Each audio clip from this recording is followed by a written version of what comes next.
and a few sessions before that, I may recap. So, as we all recall, Ashkan tried to kill Yennerin as the party escaped the Durst family's haunted home. After gathering their bearings, our heroes encountered a wandering human male entering the village. He identified himself as Corin and accompanied the group further into town. The party then happened upon a gnoll and his companion, a wolf. What's a knoll? A gnoll is a hyena humanoid. Oh wow. Is that Echo? Yes. This mismatched group then entered the close-by tavern, where they encountered Ismark Kolyanovich, the son of Kolyan Indirovich, the burgomaster.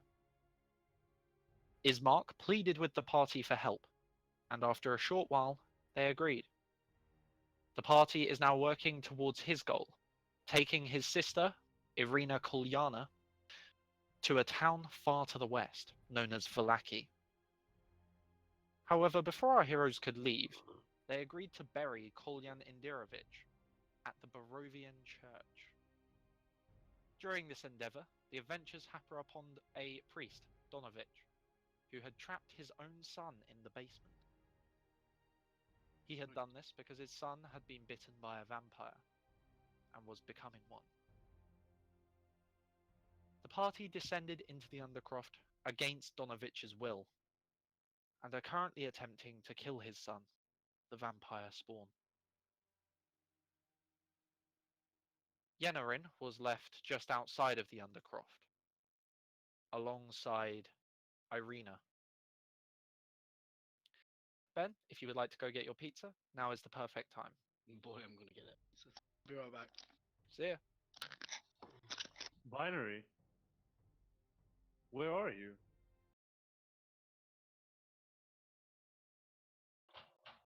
What is your computer at school? Why do you need your computer? Oh, to stream the event. Never mind. Now, where were we last time? Oh, that's right. In the midst of a fight. Binary, you got that desktop audio coming through? Very nice.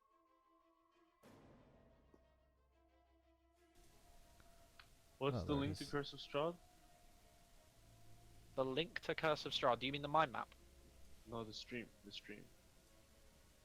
That's Player Madness.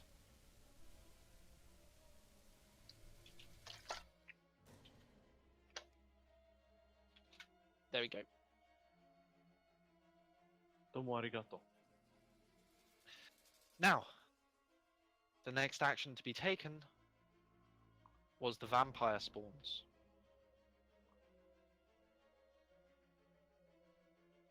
He was currently gripped by Mott, the wolf. He turns towards Mott and swings at him.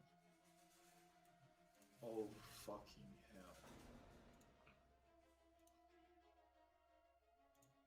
Now, the defense roll for Mott will be a little quirky, so I'm going to roll it, okay? Okay, thanks. I'll set you up a button as soon as I can. Okay. Actually, no, it'll work. It'll work. Do you want to press it? Okay. Defense. And twice. again, please. Oh. Okay, very nice.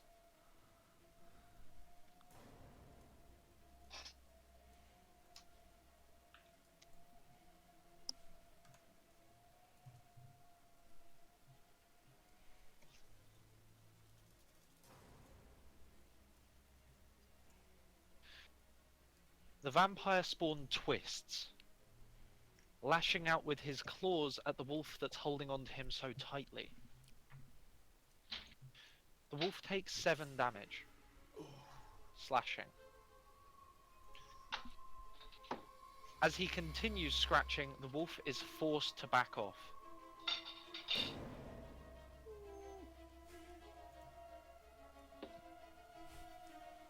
Can you please make me a Constitution save for Mott? Okay. This is for him to keep grappling. It is DC 14. Oh dear, we're in a big boo boo already. He manages to maintain his grip though. Binary. Now, Yenarin, You Last can't session- see the Roll20 chat in the stream. Just saying. I would recommend making that visible. Now, last session, Ben, the trapdoor that you can see near Yenarin, There you go. Yeah. Is that players went down there and Yenarin was left behind, keeping it barred. is that the black marker or the? That is Irina. It's to the other side of you. Okay, that's fine. Would you like to enter the tunnel then? What, roll initiative? Yes.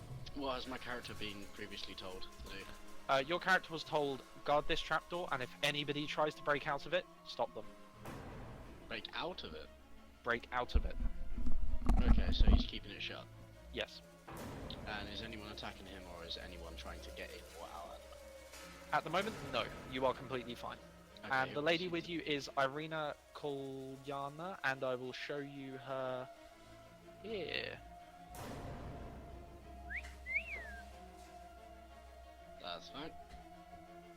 And okay, that's fine. Yonoran will then just proceed to do what he's previously been told to do. Okay. The next turn is Ekors. Okay. So he's gonna run and attack door.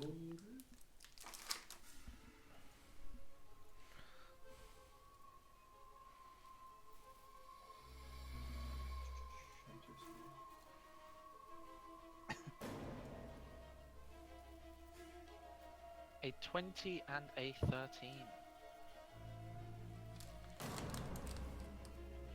Well, the 20 certainly hits. You run forwards, lunging with your short sword, as Doru goes into a frantic lash of attacks, focused on Mott. You manage to catch him off guard, skewering him in the back, though as he twists and convulses in pain, your second attack misses. Is that a bonus 5? Yep. Hunter's Awesome. mark. Awesome.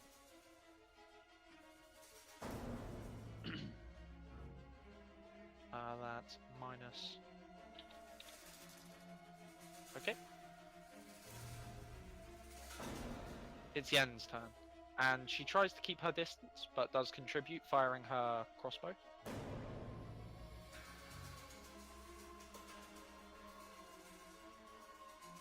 That hits.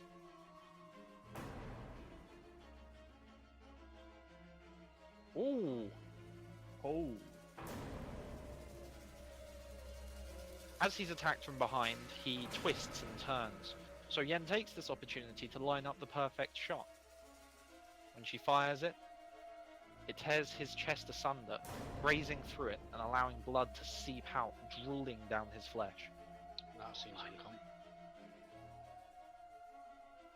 It looks particularly uncomfortable for certain. About as uncomfortable as having. No, never mind. It is Mott's turn. Can he stop grappling and take the disengage action?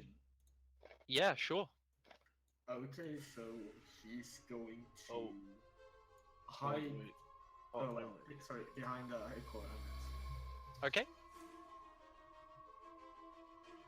And is that the end of his turn? Yeah. Mid, it's your turn.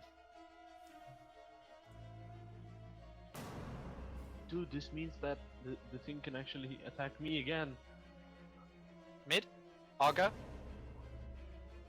What is made? Oh yeah, it's there. you're not coming through, buddy. So, wait. Hello? Hello. No, we can hear you. Yeah, no, I was saying that fire. Okay. It came back. So yeah. This. I'm sorry, my computer is so slow. I'm just trying to roll my bite and close. Okay. But everything is dying. I'm sorry. Okay. Firefox, stop responding. Okay. Yeah, then I'll go fuck myself. I'll roll your attacks for you, alright? Yeah, thanks. But I can't see anything.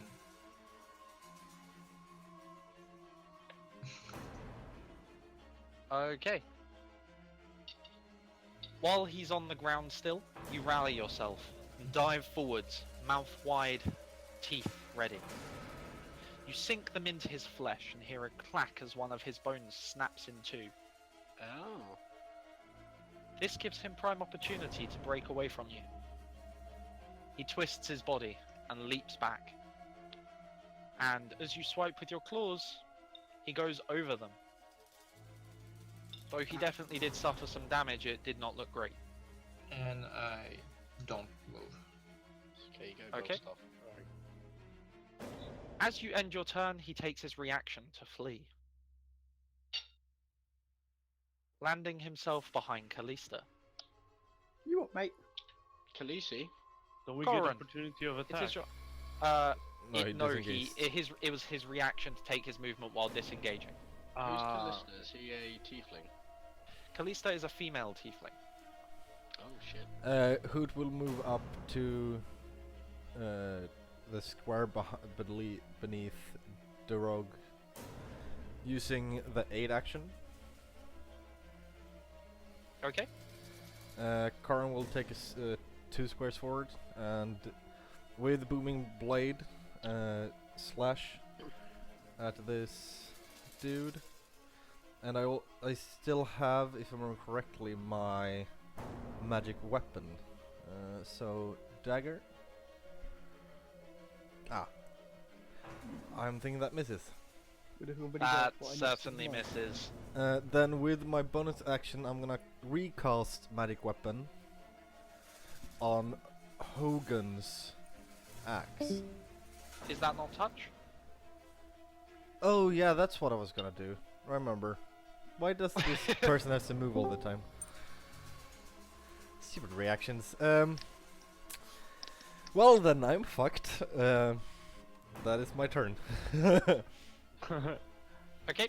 Bear in mind that based off of the custom rules that I've got in place, if you're taking a turn at the same time as or after an ally, you can react at the same time, taking different parts of your turns one after the other.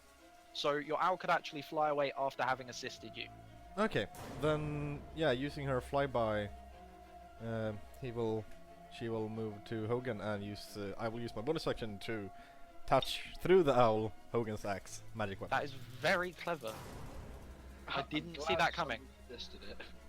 Okay. I didn't. I forgot that you could put touch spells through the command. Okay, I'll allow that. Yeah. Does Hogan understand what's happening?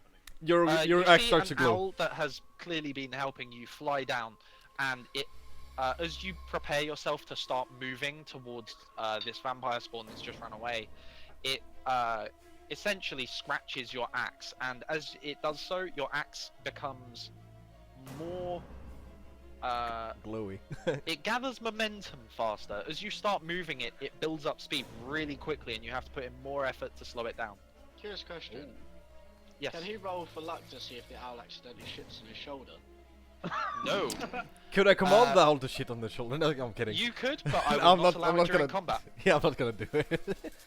Hogan looks at Corin and gives him a smirk, like, I got this. I'm currently not looking at you. I'm looking at this vampire that I missed. Oh yeah, okay, but Hogan does this anyways. Kalista, it's your turn. I really wish Booming Blade worked. But anyway, Kalista sees this vampire spawn and just go laughs it off. Cast Dissonant Whispers as a level 2 spell. Okay. What rolls comes with that? Huh? What rolls it's- come with that? Oh, it's DC 13 Wisdom save. Gotcha. What's the fucking thing? Sports. Quick, full fucking slick damage. Of course I it need does. to take a wisdom save whenever I do. Oh, he fails that. 8 damage. Like I said, level 2 spell. Okay. You see him reel in pain as he covers his ears and starts screaming, "Stay out! Stay out of my head!" His face contorts and he looks you in the eye as blood dribbles down the various cuts littering his body. Hogan, it's your turn. Wait, what? Yeah. Oh, I used his reaction already. For fuck's sake. Okay. Oh, sorry. If you wanted to use something else. No. If he has his reaction left, he has to run away, but he would have used it. Ah. Fuck's sake. Hogan, it's your turn. Okay, I just want to make sure. I'm still raging, right? Yeah, absolutely. And I have bardic inspiration. You do. Okay, I move up here again. Or not again, but I move up here and I use the -5 penalty to the attack roll thingy. And Okay. Swing my axe at this motherfucker. Okay, do you have a -5 roll button? Well, the roll is +5 to hits. Then it would just be base d20, but that, like, Yeah. oh yeah, you fill yours in automatic, custom, don't you? Yeah. You don't click any pre-made buttons. Okay, that's Yeah. fine. If it's normally +5, it will just be d20. Yeah, and then I get to roll a 1d6 from the Yep. bardic inspiration. Yeah. Oh, buddy. Uh-oh. I was gonna say that's exactly what you needed, but it wasn't exact. Fuck. It Do I does hit have though. inspiration? Yeah, Can you please roll me damage? Okay, how much bonuses do I have now? Plus So I have 10. +10 from the penalty. You get your normal roll plus your rage damage plus the 10. But what about the thing that binary gave me? Binary. Oh, that's just a +1. Okay, Oh, so and it it's- counts as magic damage, doesn't it? Okay, so just gonna say it before I roll it. So 1d12, plus 5 from the rage and the weapon, and then That's 10, +5 from the rage and your strength, yeah? Yeah, +10 from the roll, and then +1 from binaries. So Yep, plus and your 16. weapon damage counts as magical. Yeah. Okay, yeah. so whereas everybody else's weapons have been knocking off of him and slightly getting knocked asunder, he sees you running over and legs bent, back arced, ducks down and hisses from the back of his throat as he is clearly preparing to leap away from you. You see this and just run straight at him. And when you are uncomfortably close, he begins to jump back and you swing. And like described, your weapon builds up momentum unbelievably fast. Leroy! It hits him at the side of the head, cuts off his ear as it goes down, cuts through where his jaw is attached on the same side, right the way down to the center of his chest, and then catches on his spine before shattering it and getting lodged in his pelvis on the opposite side of his body. I'm thinking that picking this spell was a good idea. He is instantly dead. Leighton! Oh! Leighton! Damn. What did you say yesterday? I do not recall. Something However- of that we barely have dented his health. Yeah. Very good job. Hogan, I'm actually going to give you inspiration as well because you planned that move. You checked with me with all the stats beforehand. Very nicely done. Thank you. And thank you for the bardic inspiration. That one really helped. You should definitely be taking Corin too because that magic damage is why it wasn't halved. Ooh! Oh, okay! So That's we were, I had planned out that move from the beginning. It's like, oh shit, my owl moved. So it was because we were doing melee damage to him and it was being halved. It was. You could Magic. tell that the moment there was magic on your weapon, it cut through him like normal, but before that, his skin was knocking the weapons aside and not getting damaged in the same way a normal person's would. We spread it Oh. like butter. Thanks, Corin. No problem. Kalista takes. Kalista have violin out already.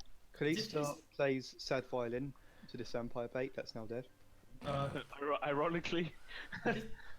Did his body? Oh no, okay, it disappeared for a moment. Yeah, I hid it because I'm used to hiding corpses after fights, but Yeah. it's still there. Okay.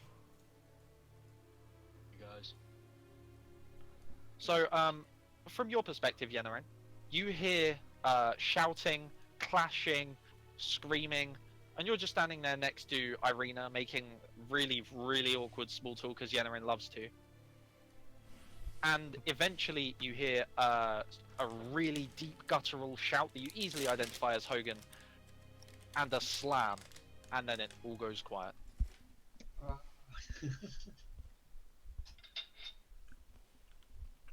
Was that to me?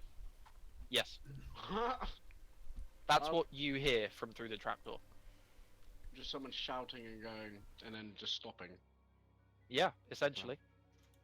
And kind of taps trapdoor with his staff, and he goes, "Are you guys okay in there? Are you dead, or has you done what you needed to do?"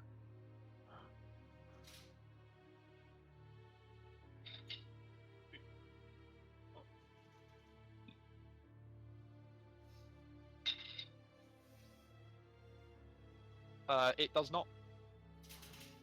Yell in It would be through a trapdoor as well, bear in mind. a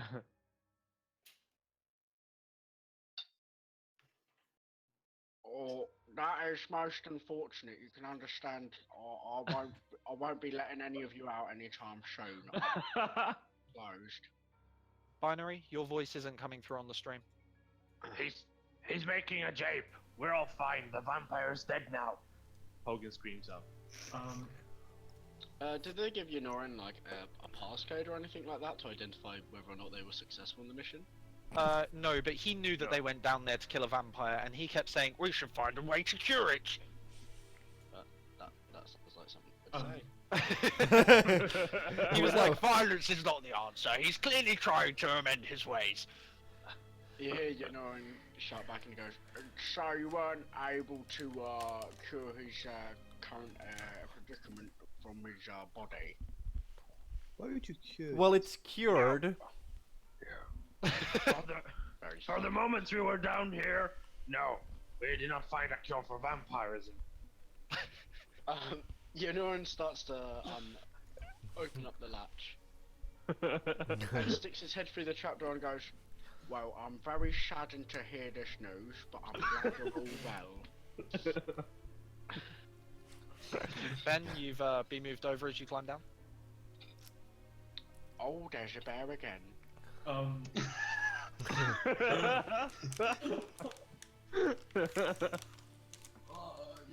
Has Norin been introduced to the other characters? Yes. Yeah, he has. So you would know Corin. He's been wearing an official garb.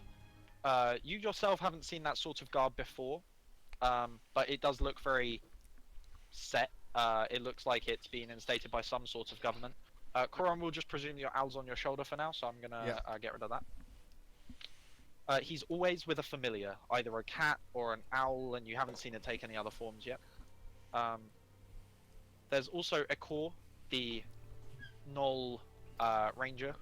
He is very foresty looking, It is only. and his companion is a wolf who is right now pretty scratched up. It has always been an owl. I need gold to change it later. Oh, okay. Cause we. Also, there is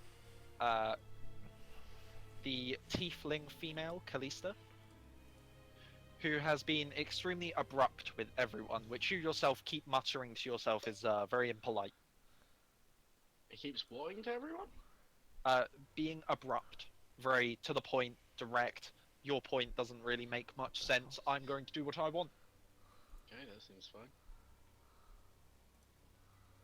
Kalista stops playing violin and says, "Oh, by the way, to say, I'm very impressed with your performance. Such a great show you put on." Who did she say this to? Oh my god, that is so cute. Who does Callista say this to? Everyone. What did she say? Well, thank you. You did not do very bad yourself. She said, "Very good show. You've all done well." Very good show. Yeah, put a good performance. Leighton, Okay. So well. Yeah, you're particularly so- quiet today, Michael. What's that? Yeah, keep it that way. Ahoy! Leighton. Yeah. I want to send you an image. Apparently, with the according to the at least the PDF, I can have a familiar that looks like that. Oh God. Fuck you, I man. I know. So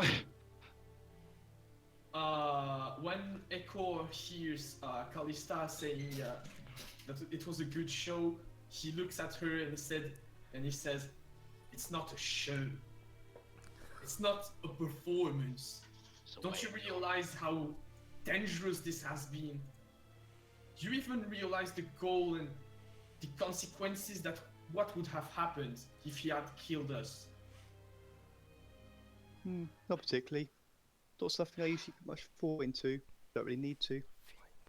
Not relevant. Wow.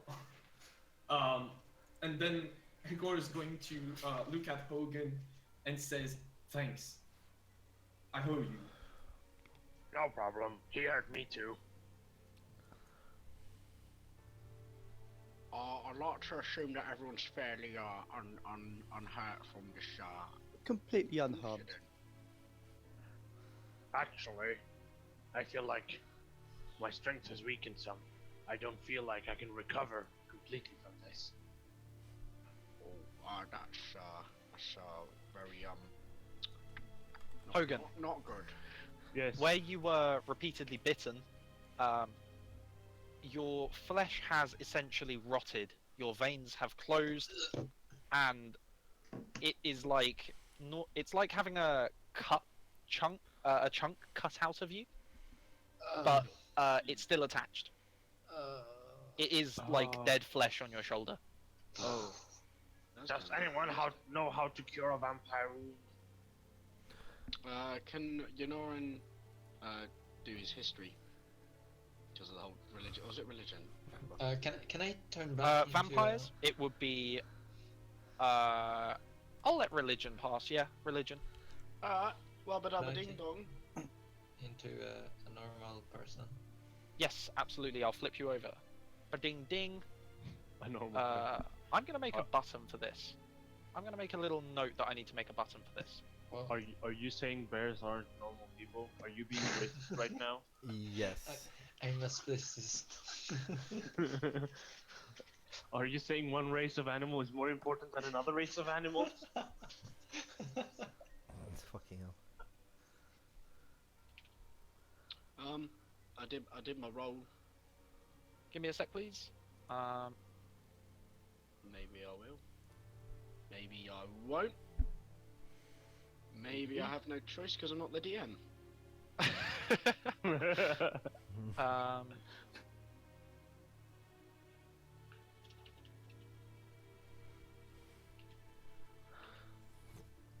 Okay, yeah, what I'll do is I'll set you up with a little button that says transform mid, and it should flip you from race to race. Oh, nice. Yeah, I'll let you know. It should be set up by next session. Okay, so Okay. you made your 20. Okay, so I'm religious as fuck, boy. that's a pretty good roll. I'm gonna do that as vampire knowledge in general. Can you please make me another one for bite wounds in specific? Religion. Can I help him? Yeah, you can help him. So you would have had advantage, Ben. That would give you 15. 15. So, you know that was not a vampire. Shit. That was a vampire spawn. Vampire spawn are much weaker. Very, very much weaker. That was basically a baby. Well, was it cute though? No. Oh, I'll show you the picture of him. I was gonna say, I don't Because know. you weren't here for it. Oh, Leighton, did you add my? Oh. It just looks like he's realised he's left the oven on at home. He's like, oh, Oh no, You- left the you- oven on. No. You mean he just realized he's a vampire? He's like, I'm a vampire. Oh fuck! What? No shit, me. Hey, can I roll to see if those with bite wounds? Can I roll to see if they are now vampire bait, as Kalista calls them? Welcome, mate. Vampire bait? Yeah. I don't know what that is. Are they going to be more or are vampires now going to be drawn to them more now? Roll me a religion, and Ben, you would also be aware that vampire bites in general are what turn people into vampire spawn, but you're not quite sure how. Though this was only a vampire spawn, you don't believe its bite has any effect. So, if it's nothing worth writing about, it probably isn't as bad as it seems. Okay. And Kalista, vampires are drawn to running blood. Nothing else particularly would draw vampires to your knowledge. Interesting. Feel free to carry on talking. Is it Hogan who got bitten? Yes. Hogan got bitten, Ekor got bitten. I believe Yen got scratched pretty bad. Okay.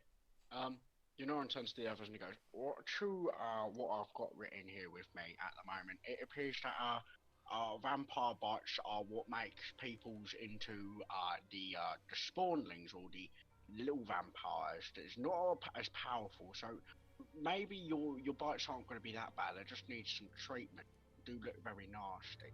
I wouldn't worry about any scratches. All right, can you treat this wound? I don't want it to infest. Can Yonoran treat the wound? Does Yonoran have any healer's kit? I have DH books on B. I don't know what it means. No, but I can. So. Is there one in an explorer's pack? No, there isn't. But mid could heal Hogan. I could use. I could heal the three of them, like Mott and Ekor too. I could use. That would take a three. couple of minutes, but you could definitely put some solvent over the wounds to stop them infecting, bandage them, stop them bleeding. Mm-hmm. You're obviously experienced in doing this very quickly. So, do you want to make me... You'd need to expend 3 uses if you wanted to use it 3 times. Yeah. Can I be real speedy and put my laundry on to dry? Depends how speedy is real speedy. 5 minutes as a minimum, but I should be pretty quick besides that. Okay, I'll hold you to it. I'm going now. Okay, so I rolled three times for like. Wait. This is for Mutt. Okay. Who's Karuda? Kuroda. Kuroda This is for Robin. Ekor. This is for Ekor, and then this is for Hogan. Oh.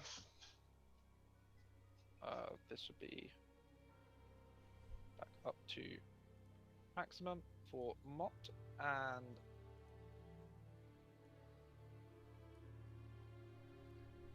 there we go. There we go. Your maximum healths are not restored. Oh. However, your wounds are all patched up.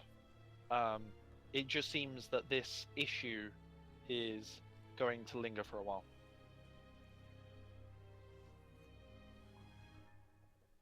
Okay then. Can we start moving upstairs? Of course you may. Then we do so. Okay. Did we bury the father? No, the father's unconscious. No, not the vampire's father. The father. Oh yes, you did bury the father of Irina and Ismark. Yeah. Okay. So Hogan just says, "All right then, this has been dealt with. Maybe we should get going, so we can get Irina to a safe place finally." Sure. Let's go. Okay, let me move you up one by one. Oh, sorry. My character's gonna move. Yeah. You bloop us over when...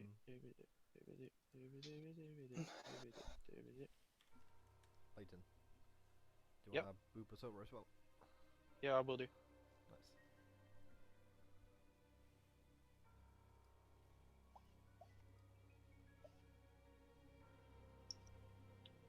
Oh, what the fuck is this? Oh, what the fuck is going on with my phone? Oh, why do you always call me when I'm playing D&D, man? There we go. It's literally every single time I play D&D, I get a phone call. Oh, he's calling me again. Message him, I can't. Don't call me this now. Call me another time.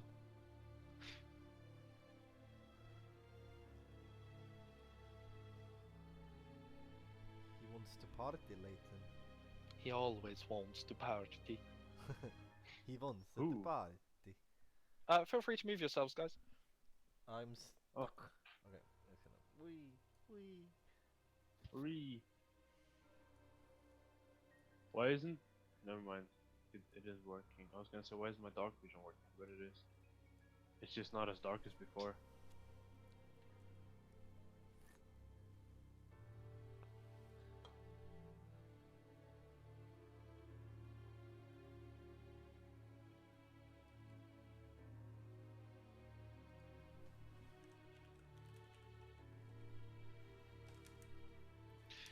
Okay, so the scene that you arrive to is Irina crouched over Donovich, making sure that he's okay, though she's not waking him up, and Ismark holding himself, looking concerned and solemn. Is it done then? Honestly, what happened down there was quite inspiring, actually. Might actually write a poem on it soon.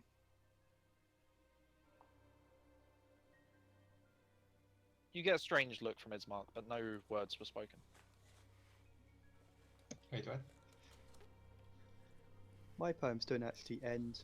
They just stop.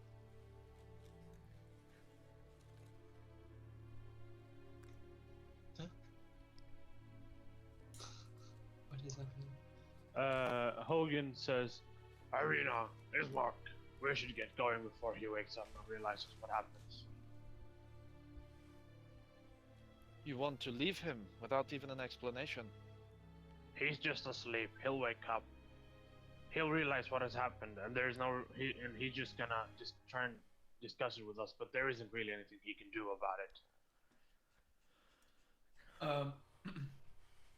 Can I inspect if Donovich was beaten too? You did see him knocked unconscious. Like, it was a spell cast and he did just fall instantly unconscious. Yeah, I just mean, can I try to see if he has any scratches or bites from a vampire, maybe? You may. Yeah, you can inspect his body, sure. Roll me investigation.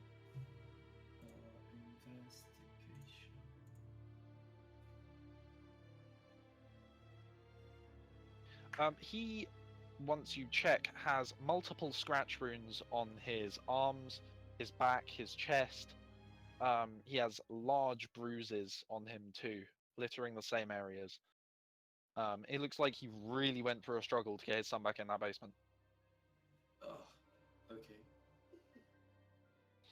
However, to your investigation, there is no sign of any bite marks. Okay. Echo will just say, he has scratches everywhere. His son would have eventually killed him. No, not.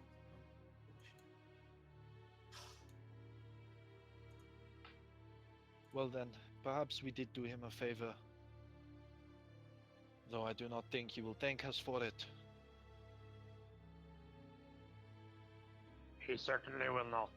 You have no idea what kind of damage that little vampire did down there. Well, if it was evil and it's dealt with, it's a good thing. Irina rights herself, standing up and adjusting her clothing. If there is nothing left here for us to do, we should go. Agreed. So should we go back at your home? I have a question Ismark? still. What is it about you three in particular that draws the vampires near you? Us three in particular. Yeah. Yes, but I want them to think about it, and I want them to actually properly answer. What is there about Ismark that has drawn any vampire to him? Nothing. What is there about Donovich? Nothing. It was his son that went up to the castle. He explained this to all of us. Maybe they have particularly sweet blood.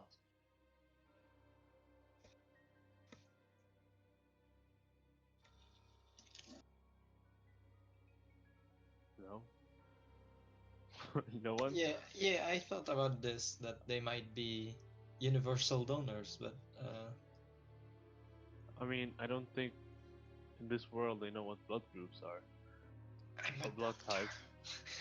I'm a doctor. I don't Yeah. care that they don't know. Mid would actually know. I'm pretty sure Mid would actually know.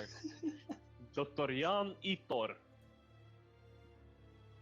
But yeah, whatever. We don't know what's so special with Irina. Maybe STRAHD should change his name to Dr. Acula. Oh my god. I hate you. I'm not going to be able to get that out my head the whole way through this campaign. Okay.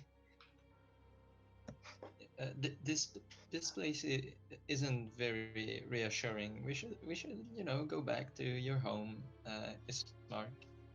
It's I don't feel comfortable here.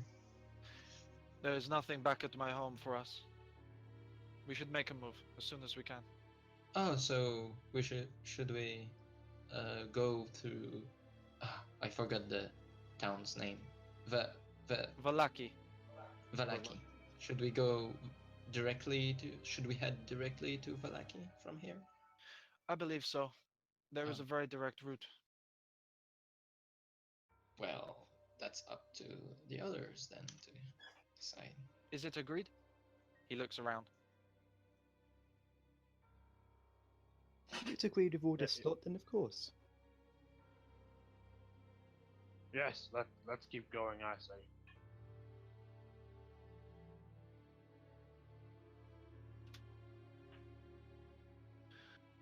Okay.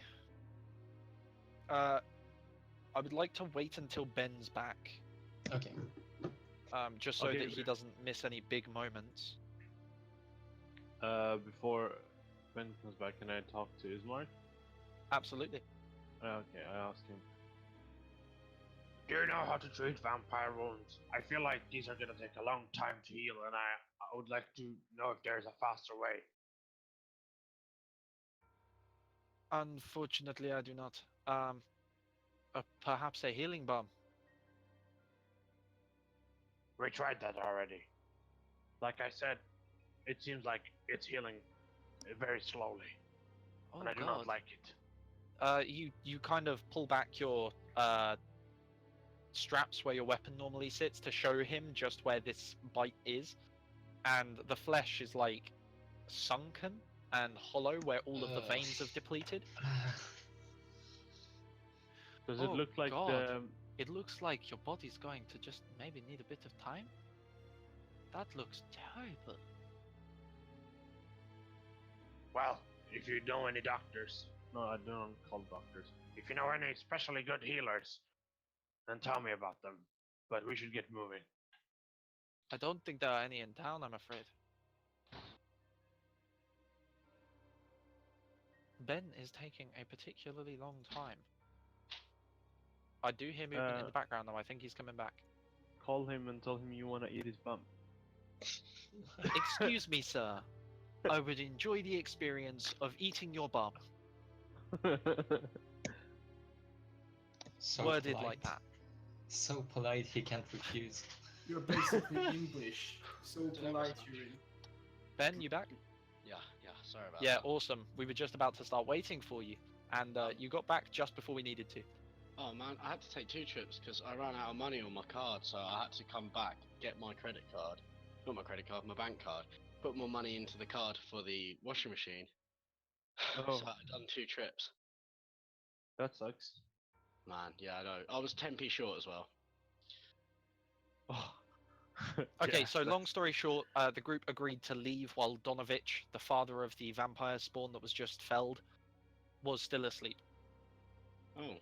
He disagreed with the everybody killing the vampire spawn, but the vampire spawn had already broken out once, and Ekor said that he witnessed someone that this vampire spawn killed, which Donovich very abruptly said couldn't have happened. The group said, "That's wrong. You're mad, Wrong. and we're going to deal with this issue." Yen used a spell to make him asleep. Okay, And so then they've already started engaging in questionable actions. it's not really questionable. I'd say it was more moral mid-ground because this monster was clearly dangerous. No one knew of a way to cure him, but Donovich was saying he would never kill him and would hold out until he found a cure. Man, I really hate playing this character, but you know I'm gonna suggest that he stays behind to tell the guy that his son or child is dead. Wait, you wouldn't have a way to catch up on us? We would be. That's why Yunoran is suggesting it to the rest of the group. That we wake him up and tell him his son's dead. Dude, don't get mad at me, it's my character! I do no, think don't it would worry, be the don't most worry. respectful thing to do. Don't this worry, is Ben. Don't this is worry. Ismark that's talking. You haven't seen a picture for Ismark, Ben, so I will pop him up. Is mark it up on my screen, fam? Oh, he's a sexy man. I do think Where it is- would be the most respectful thing to do, but he is not of sound mind. Ever since his son lost his humanity, it could go either way. I think we owe him that much. If we went down there and killed his son, we should be able to tell him about it. Little one, do you still have enough magic to put him to sleep again if he gets out of control? Oh god, I can't do George's voice.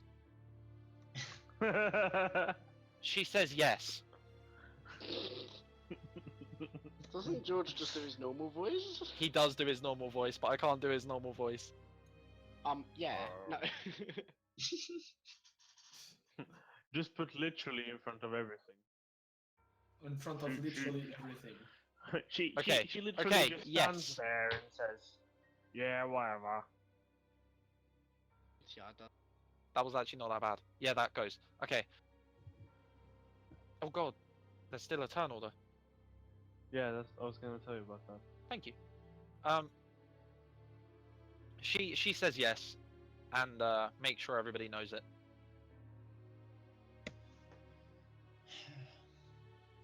Well, if you really want to stay, we can't leave you behind. Could be a short break. You clever motherfucker. It's not. I'm not being meta. No, shush. No. That is no. If you wanna say something out of character, then you can just address me as DM. Yo, DM. Yeah. Suggesting a short break for the characters with a little bit of health missing to get that health not missing. If you guys hung around, then yeah, with how little health is actually missing now, you absolutely would have time to sort it out. So everybody's okay. And then Yunoran is happy because he wants to be a good person. Oh, good. Okay. Yonoran, did you want to take the lead of waking up Donovich? But yeah, okay. What now? You're the yeah. one insisting, so. We'll do some role playing shit. Oh fuck. Yunoran kneels down on one knee in front of Donovich so that he can kind of stand back up if he needs to and move backwards. He puts one hand on his shoulder and kind of lightly shakes him and goes, Don buddy, you should wake up. Make me a luck roll just to see if it was firm enough. I don't know. There's no exact rulings Just roll a for it. d20. Yeah, just a d20. If you select your token, in the top left Wait. there's a d20 roll button. Oh, yes, there is. Hello, shit. Leighton, Yes. Just want to make it clear, the axe that Hogan threw in the fight, he does pick it up before we left the cellar. Just saying. Yeah, I'll allow that. I'll allow that. He is still asleep. He tries a bit more vigorously with a light slap to the cheek. You do a light slap to the cheek, and then a piece of wood about 2 feet long slams into his side. What? You look over your shoulder, and it was thrown by Callista. Why the fuck did Callista throw a piece of wood? His eyes flicker, and then roll down from his head, and he looks at you. Yonorin kind of looks at it and goes, I'll have to ask you very nicely to refrain from that kind of level of violence. But Was that to so- Callista? Yeah. Yeah, what the fuck? Why did you do that? Did he just pick up a piece of wood and Michael, throw did it? you want to respond at all? I can't hear Michael. No, Michael's not coming through. Oh shit, that's what. Okay. Yeah, there we go. I didn't mean it. Sorry. So, what did I say before? Oh fuck. Oh yeah.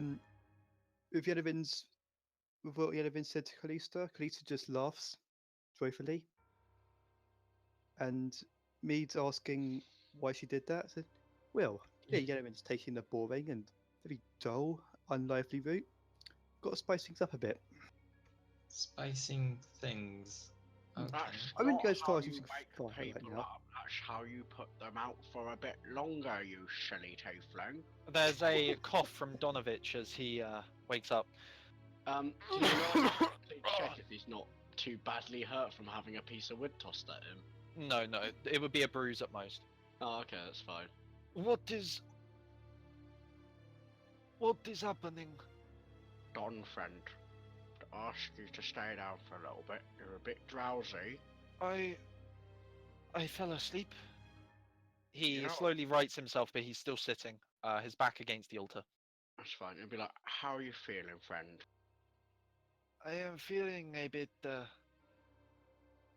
Sore. lost. Yonorin has one hand placed on his shoulder, and he looks at him and goes, we have some very unfortunate news for you, friend. What is it?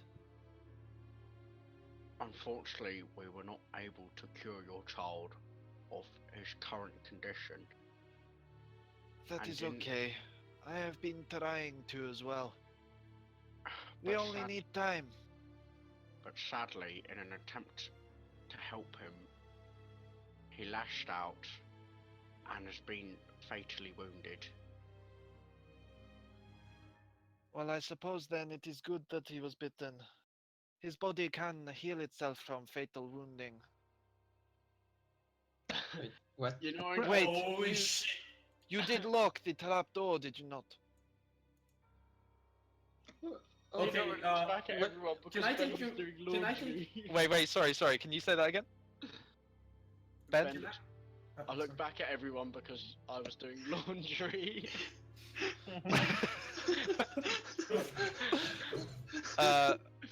And Robin? Can when Hector hears that, can he instantly rush to the basement? Yes, you sprint around the corner, and in the basement, you see the corpse still lying there. Okay, can I burn the fucking corpse as soon as Oh, possible? whoops. Oh, that's me. That is you. That was an accident. I meant to do a different key combination. You run over. I believe you have torches on you. Yup. Bear in mind, you are currently under a wooden rafters, next to wooden pillars. That would definitely occur to you. Do I have any way to? Does Ekor know of any way to get rid of a undead corpse? Definitively.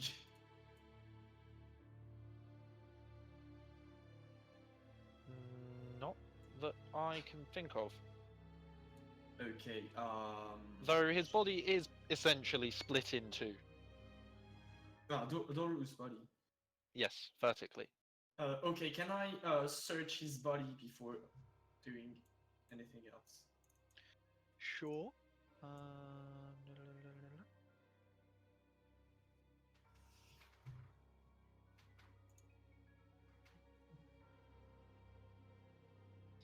You don't find much on him. Just the clothes that he's wearing, and blood, really, crusted over his body. Okay, can I try to behead him? Sure. It takes you a little time, but not too long. The rest of the party, you're upstairs, and you see can you- Ekor run, sprinting back down, and then there is silence. Can Yunorin have followed him and stayed at the trapdoor? Well, I'm not following him. Sure. You made your way to the trapdoor, and Donovich, everybody else sees, begins panically looking around. Wait, you didn't let him out, did you? Oh, no, of course not. This is good. Oh, he cannot get out, not again. Can don't Yunorin think shout he'll be- down? Sorry. I don't think he'll be able to get out at all. Even with the trapdoor unlocked. Surely if we Well, use it magical is weapons- strange that you caused a fatal wound by injuring his legs. Yennerin, what were you saying? Can Yunorin shout down to... Wait, who ran down the thing again? Ekor. Echo. How do I say that? Ekor. Ekor. Can you shout down and go, Ekor, I think you should come up here, cause otherwise I'm gonna close this and keep it closed like it's been recommended. You have just finished detaching the head from the body. Okay, I will throw the head to Mott.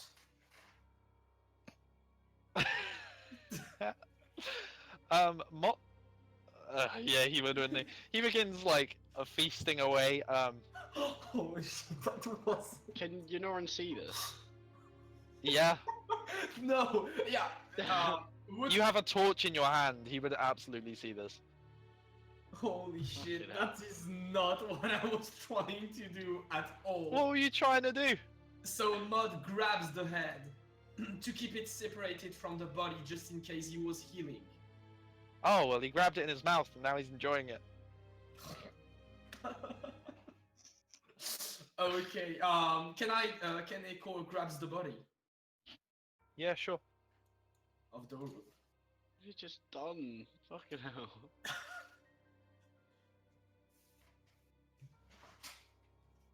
Okay, So is this dog eating the head or nah?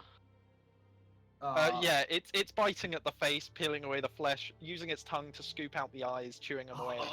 Okay, can I use my speak with animals spell? Sure. Are you enjoying that, buddy? Okay, no, I'm just gonna say, just hold it, idiot. Midway through scooping out the second eye, you say this, and he freezes in place, eye on his tongue, and his eyes slowly roll across to look at you.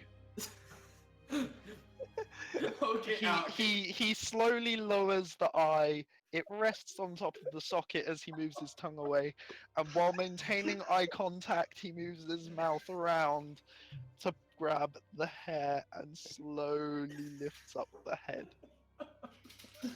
that is holy shit.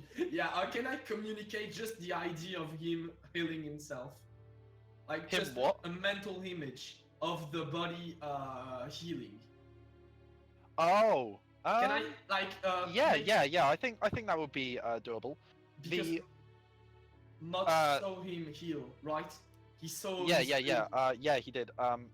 The Mott straight away starts growling, and his eyes go kind of crossed as he looks down at the head he himself is holding.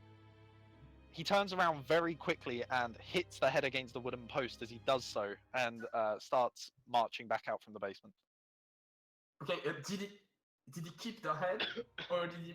Yeah, he's still got the head in his mouth. Oh, Okay, I'ma follow him with the body, and basically, what I'm communicating to Mott is that we're going to try to sneak outside of the building to burn the corpse. without his father seeing it.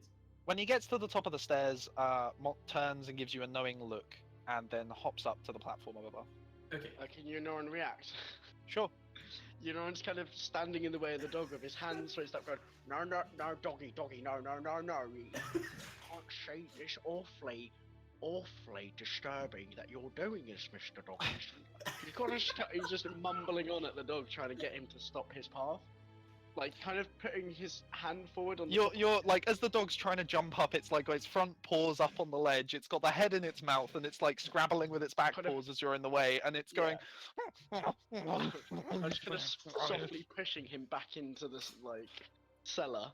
Like, no, no, doggy, no, stay down there. That's where we want to keep it. Like, don't bring it back up here. It's got an awful smell. He places the head on the edge and then nudges it forwards with his nose towards you. Can Unoran try and catch it and push it back down the hole? You'd manage it without much trouble. Ekor, you see the head drop back down over you, and as you look up, you see Yennerin just through it. Okay, oh shit, I can't grab the head since I'm holding the body, right? Oh no, I don't throw it. I kind of patted it back in. He doesn't really want to touch it. Oh well, then it would have landed between the dog's paws, and he grabs it by the hair and puts it back up on the ledge again and nudges it forwards. He keeps nudging it back down the hole. Up. No, no, that's. It turns into a little kind of Goldie game as the wolf tries to push it forwards, and you pushing it back. Are you playing catch the ball but with a head? With Basically. The nice Mr. Dog isn't listening to me. It stays down there. It's not nice.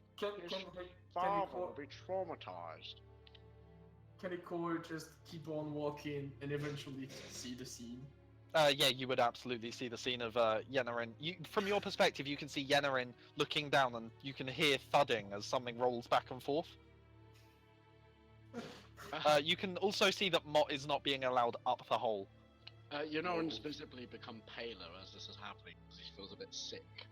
The moment that catches him out is when his heel scrapes over the jelly-filled eye as it pops. Oh, this is awful. Please, just leave it down there. I don't think it's sanitary right now to bring it up. Would Ekor fur be stained with blood because he beheaded the guy? You would only really have blood around your sleeves. His heart had already stopped beating, he was already dead, so it wasn't exactly flying everywhere. Okay, so as Ekor sees Yennerin, he's basically going to say, we must burn him.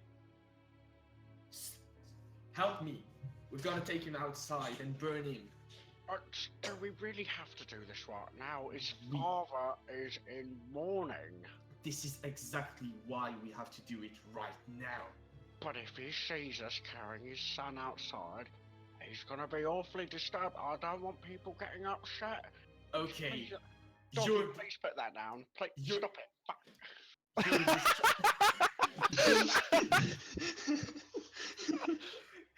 Oh God. Carry on, guys. Stop. Ekor says you're distracting him then, and just go past him. You can't get past him because Mott is in the way. Yennerin, would you please make me a dexterity check? A dexterity check for what? I'll let you know just after you roll it for me. Just a straight up dexterity check, not a save. Oh, I nearly clicked on save then. You just click the word dexterity next to the score. No, I'm sorry. Oh. Okay, you managed to catch the very tip of your foot under the head and flick it up and over Mott. He tries to grab at it with his mouth but can't, and it lands on the top step just in front of Ekor on the platform below. Yennerin looks at the both and goes, please, can we wait for a little bit? I think this is a bit extravagant in mannerism. We should make sure that his father doesn't see at least. Mott climbs up the top of the ledge, over to the side, and then tries to grab at your shoe. No, excuse me, no. Can you please make me an acrobatics check, or an athletics check, your preference? Skinny! It's not very helpful, please leave me alone. Okay, so what everybody else sees is Yennerin. Oh, Yennerin, dragged out from the room Is that what you by meant his when- ankle, and he stops in the doorway as he grabs onto both sides, and the rest of his body is literally lifted off the floor. He's not hurting you. He's just got his mouth gripped Yeah. onto your boot around the ankle very firmly, and Please, he you're is gonna tugging hurt and tugging and tugging. How big is this dog? It's about up to your It's a sternum, wolf. I'd It's say. a fucking wolf. It's a big dog. It is a very big dog. Okay. If you want to call it a dog, it's a wolf. Of course, it's a big dog. It's a fucking wolf. Have you seen a As wolf? this is in real- happening, you know, I'm just going, stop it, you're ruining my boots. I've only got the pair. Echo, you have enough time during this to climb the ladder. Can I grab the head on the way so the father does not see the head? You'd have just about enough time to put the head in the lap of the body you're carrying as you get up the ladder. Okay, good. By the time you're at the top of the ladder, this body, which is literally peeled in half vertically, has drenched you in blood. Yay! Hooray! Wow. I just want to. Yennerin, you see him climb to the top of the ladder holding this corpse, and the corpse is mangled. Can you please make me another check? Same choice as before.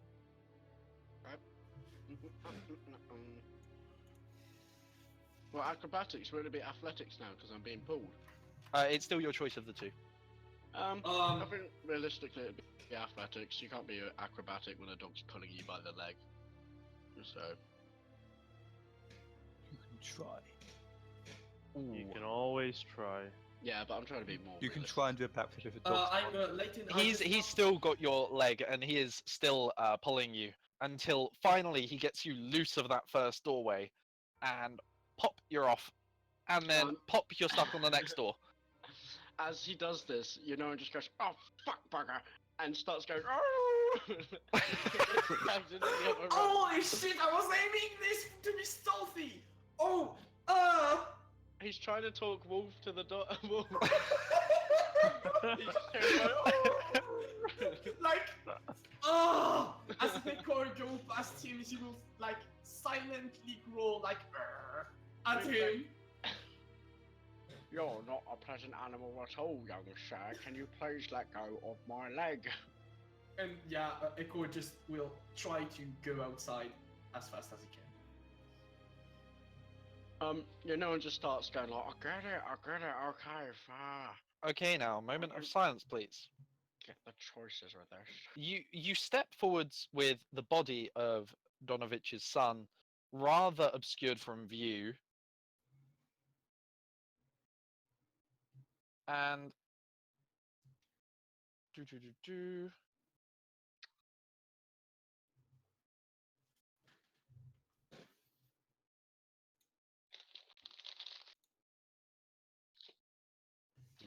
as you open the door, on the other side is a figure you have not seen before.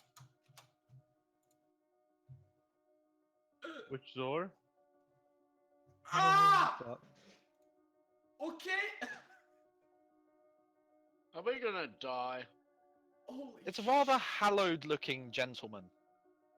He stands approximately 6 feet tall. His hair is black and draping down over his shoulders. His skin, deathly pale. In the shadowed light that's managing to push its way through the clouds, he looks rather dire. Die. He smiles at you. Can you please roll me perception? Okay. Perception.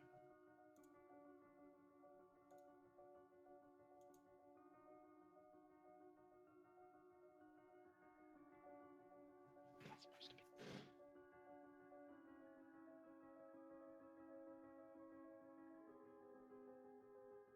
Not bad. Give me just a moment.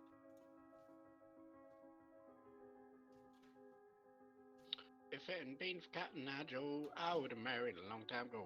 I'm just going to move you slightly. I'm going to sit you there.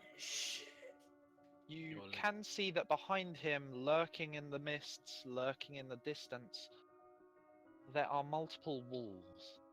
Oh. Though they aren't coming any closer, they are prowling left and right and growling faintly. The center of them much larger than the pair at the sides.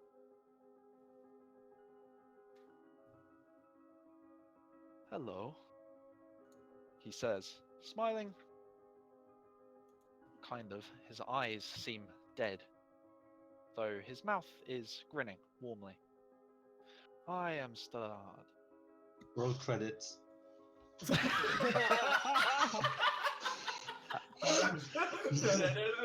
Everywhere you look, everywhere. Does Ikor see that he's a vampire? Or does Ikor have heard of STRAHD? You would have heard of STRAHD absolutely by now, after the conversation that was in the bar, and you would be able to see, with that 17 perception, that he is a vampire. I am STRAHD von Zarovich, the lord of these lands, he says as he turns and gestures with his hand. I was hoping that we could talk, Ikor.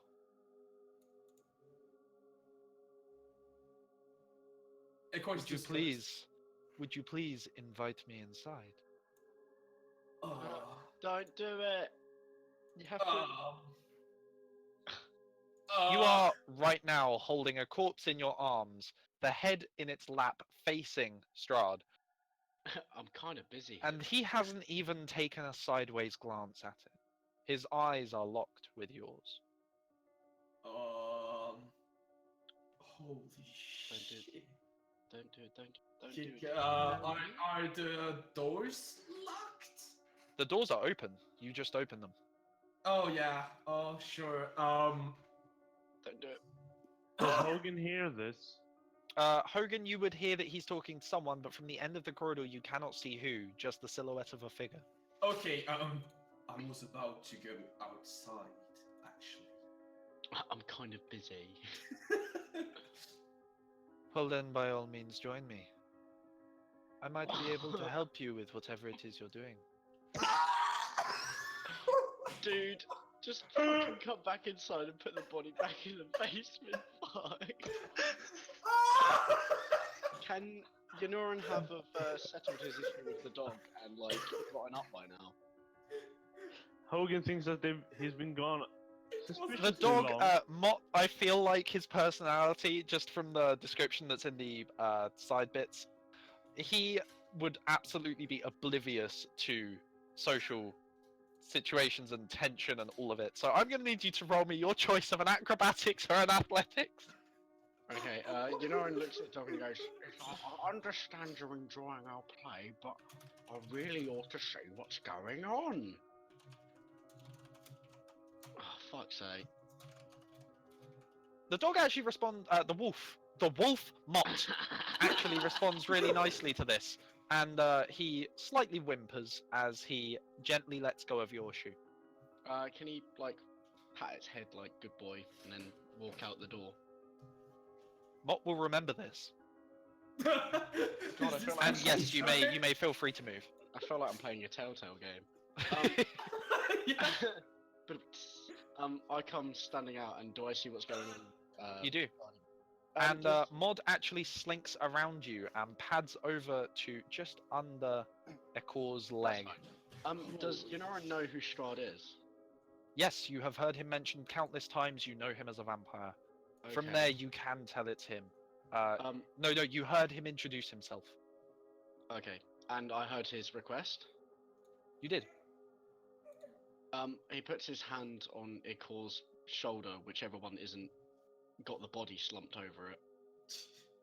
And he goes, I think it would be wise if we put that back in the basement and stepped away from the door. Oh, it's nothing to do with the body. Relax.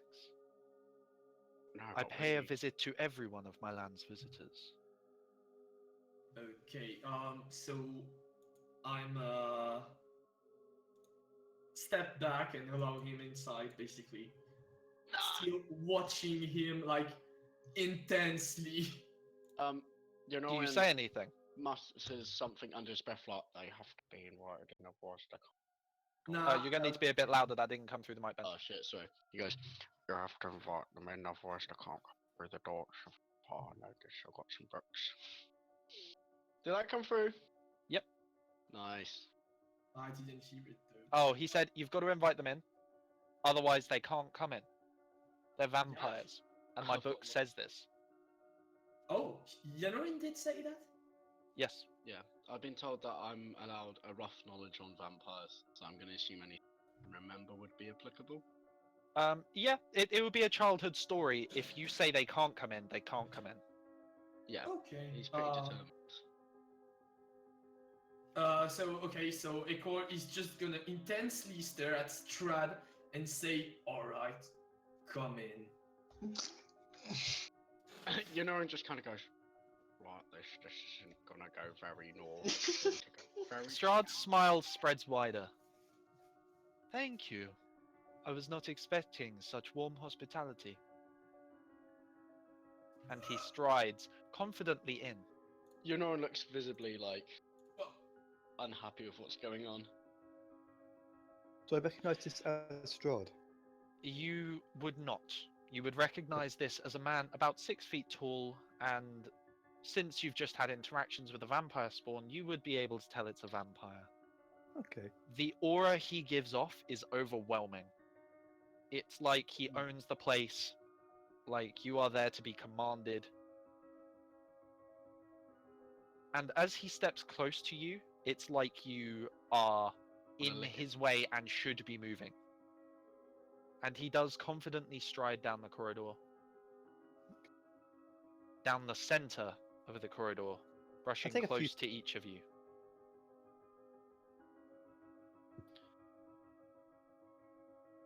He smiles as he passes Irina, but approaches Donovich instead, who is sitting, his back propped up against the altar. Donovich, I am sorry to hear about your son. If only he had a better fate. He grins. Donovich stands up. His face is red and his cheeks are quivering. How dare you? How dare you? You are the one that made him like this. How dare you? Donovich pulls back his hand, which is clearly to try and strike Strahd. And Strahd raises his hand first.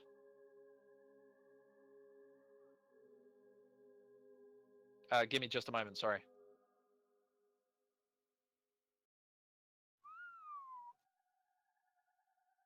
There it is.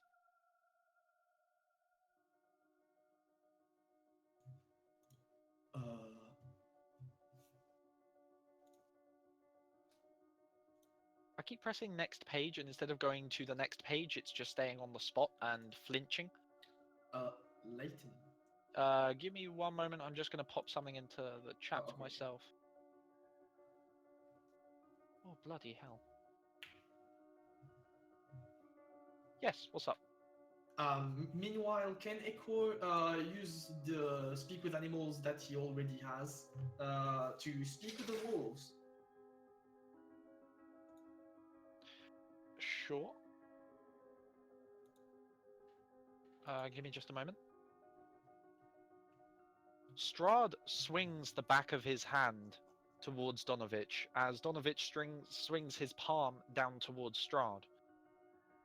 Donovich is caught clean across the jaw and thrown to the back of the room over the altar. Can Yanoran join the rest in the center of the altar? Yeah, sure. Go ahead.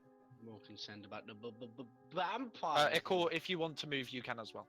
Yeah, he's not too fussed about Ekor now. He thinks things are a bit more important. You would be casting the spell as you're walking over, right, Ekor? Yeah, I already has the spell casted. Oh, okay. What would you be saying?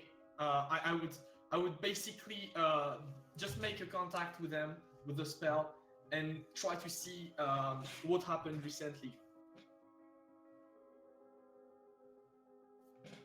You would be getting scattered thoughts, things like back off weakling, following master, stay off, behave, demanding and patronizing thoughts. Okay, can I try to send them a mental image of how is it called already? Toru being beaten by a vampire to see if they saw basically Strahd beating him or not. You just get back thoughts, stop wasting our time, pointless, that sort of thing. Some Okay. chit chat. Can I burn the corpse? You throw it down and they pounce on it Oh, fast. All of them. You are essentially propelled back as the largest one starts ripping it apart and the other two sink in wherever they can. Well, that gets rid of the body, lads. It Another only takes a few seconds, and after they've grabbed onto the upper body and lower body and ripped it asunder, flesh stretching out before you and spraying the walls, and it's pretty much gone. They are Sounds gnawing like on a limbs. Successful side quest, guys. Can I try to see if they are any happy that I fed them? The moment you try to make any contact, all their thoughts are is food, eat, crunch, flesh, consume. Well, at least Strahd's gonna like you for feeding his pets. I'm gonna cut back to the rest of the party, okay? So you just watch Strahd backhand Donovich to the rear of the room, and as he does so, Irina picks up a piece of wood from nearby and swings it heavily aimed at his head. He turns and faces her, and her arm freezes in place. Her face goes from contorted and angry to complacent and blank.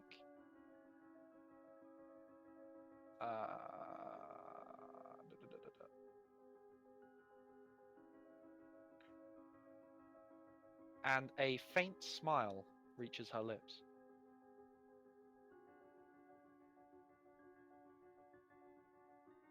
Can you know and be like, please, can everybody just not fight, please, just remain calm. Kalisa looks at Ina and says, Does that excessive pessimism ever get you anywhere? Excessive pessimism? No, Pacifism. Pacifism. That was pacifism. Oh no, I've hit people before, and I'm willing to. This is irrelevant right now. I'm trying As this to solve conversation's situation. going on, you know, just the shut it party sees Strahd grab Irina gently by the jaw, stare at Ismark, and pull her in for a kiss, which she limply goes along with. Okay, well, that stopped the fighting, but not in the way I particularly envisioned. Can Hogan react to this? Sure. You! Stop that! She doesn't want any of that! He steps forward. Oh. I didn't realize I'd invited anyone quite so aggressive. Aggressive. Aggressive? You haven't even seen the bits of it. Why don't you show me? Hogan, that's not a good idea. As you can see, my friend doesn't like violence, so I'm not gonna fight you. Right, But I've been told that this girl doesn't want to be involved with you. Why do you keep pushing yourself on her? Right, yeah, she's Oh. not very moral. Well, I suppose I should explain myself. It is simple enough. Strahd's a dickhead. Sorry. There's your explanation, boys. Sorry, I've lost a bit of information somewhere. Well, this is winding me up. Ah, there we go. I think I found it.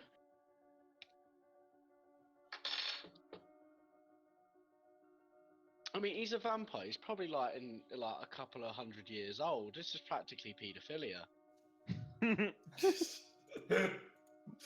Oh goodness! I just put a new twist on Twilight, lads. I don't think you will be the first one. I'm very sure there are very many fanfiction written about this. What the fuck's vampire, mate? Who What's this fucks a information vampire? about? People No, who what read is- Twilight. Haven't Since you you learned have- anything? Let's cut back in, Okay. guys. Yeah. I was Since you have asking- shown an interest, I shall explain. A very long time ago, I had a love. She was my Tatiana. She is dead now, but Irina here. He reaches round and grabs her by the cheeks again. She is a host for Tatiana's soul.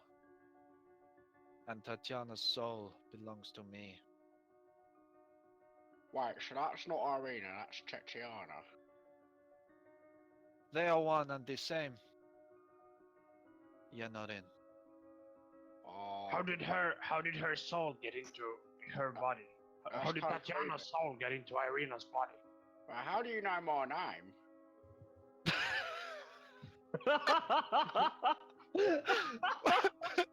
I'm not another vessel for one of your lovers, am I? Oh, I'm a monk, we don't really do that. you're fucking spoiling the mood, but I will give you inspiration for good roleplay. Thank you.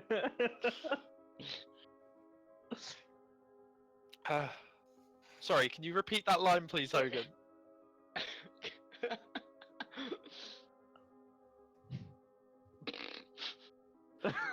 Hogan. Oh, Hogan. Oh, sorry. So you mean Tatiana's soul got into Irina's body? How did that happen? It is the way the lands work here. You will find out eventually, Can after you, you have died. Oh boy. Can you know and say something to Callista? Sure. He turns to her and he goes, I think he's hitting on me. That's pretty interesting, is it not? It's quite interesting, yes, actually. Quite inspiring for my songwriting, actually. So you mean a magical wizard Wazamadu like you cannot get Tatiana's soul out of Irina's body and put it into some other body? I do not think I know of anybody with such power.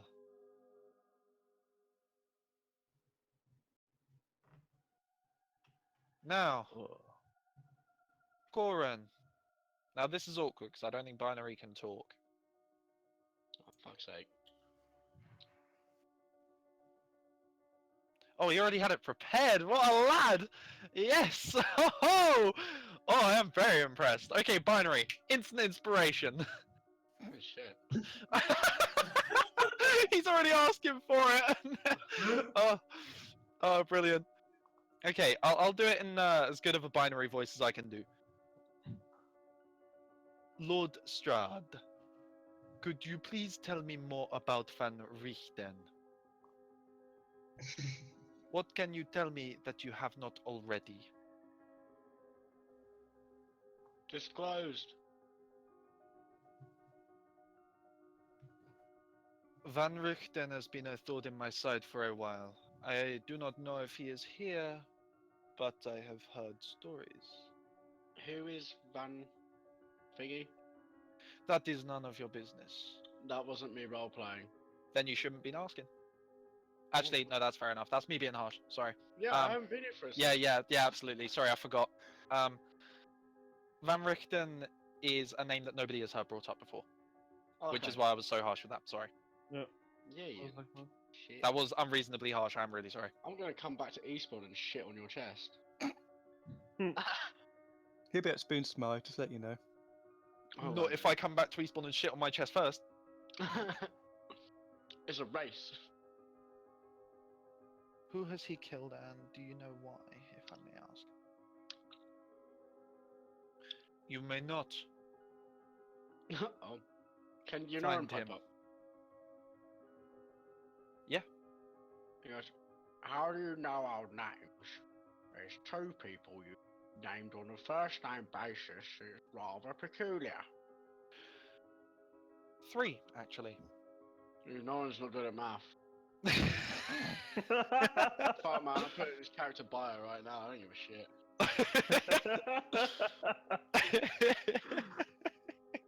Wait, what? What? Ooh. I remember the names of all who I invite to my land. I would not be a good lord if I did not, would I? Hogan puts 2 and 2 together and asks, "Are you the one controlling the smog?" Strahd first addresses Corin, who says, "It would be easier for me to find him if I know how he works." Strahd explains, "He will definitely be under a guise. If he were not, then I would have found him myself." Do any of the characters recount Strahd inviting him to the land? Them. You wouldn't know. Can you Though not you yourself would not have been. can you not question us and be like, I don't recall having an invitation to this place. How did we get here? What have you done? I'll address Hogan's question first because he asked about the fog. Oh, that's fine. Of course, these are my lands, and in my lands everything is controlled by me. I had the fog carry you here. Can I keep asking questions? Sure. Yennerin, does that answer your question to a point you're satisfied with? No. Do you remember the first session? Yeah, but we woke up on the beaches. Sorry? Oh. Yeah, I couldn't hear Ben because you interrupted. It's alright. I enjoy your excitement. We woke up on a beach, didn't we? And then there was just fog everywhere, and then we came and walked here. You woke up in a beach. Well, not a beach, sorry. We woke up in the middle of nowhere, and then the fog kind of pushed us towards a gate. Yeah, you yeah. probably had a backstory before the fog, though, right?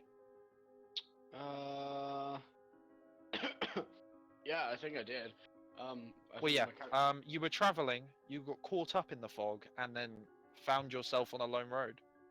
Oh, okay. One that you would not have known to be there. Okay. Sure. Oh, okay, okay.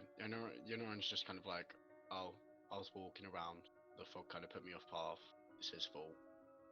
And he just kind of goes, oh, that was an awfully impolite way of asking people to visit. When you are a lord, you get certain benefits. One of them is that you don't have to care about being polite. Oh, I'm not a lord, so I'm not in touch with the social etiquette. It shows. Do I recognise Miss Lord Strahd now? Yes, yes. And Okay. Hogan, you said something before any interruptions come up again. Oh yeah. Why did you guide us towards the Darth house? Was it a death sentence? I wanted to see which of you actually had some courage. Which of you had some gall. I think Well- it worked, do you not? What are we to you, like toys? Precisely. We lost 3 men down there. That is not very nice. They were weak. And some of them were cruel. Callista, did Alright. you want to say something? Yes, but it might sound awkward out of nowhere. Okay, I have one more question. Are you fucking Okay. gay? No. Callista, if you don't want to take the opportunity, then Yeah, I will I pass will. it on. Oh, okay. I will. Okay. Just to confirm, you are indeed Lord Strahd, correct? I am. Callista. Good.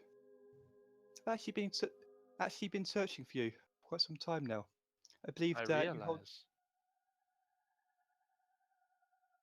Go on. That is all. Been in search of a special power. I was hoping that you maybe perhaps be able to assist me in that, though I'll allow you to finish your conversation with this lot. I'm not You'll actually allow truly him. part of that group yet. He's a vampire, you'll allow him nothing, he'll whip you. Yenarin here makes a very good point. See, Though I I'm learning will etiquette. allow this passing lack of judgment on your behalf. Yeah, anyone looks quite pleased with himself, like he's learnt the etiquette a bit. Goran. Yes. Please, Why such a toss-up? continue.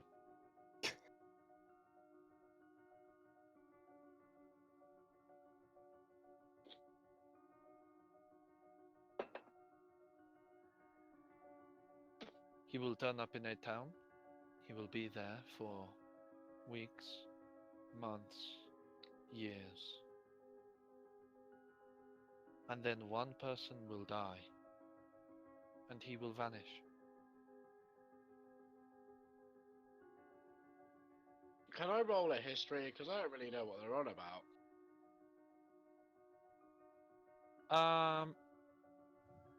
I will allow it, but you may not get information like you want it. That's something I'm willing to put up with. Is this why you Okay. wanted us to keep notes? Yes. Oh, But there's actually a notes page with all of the group's notes on it that you can visit. If you head over to Discord and check the Curse of STRAHD channel, there is a mind map.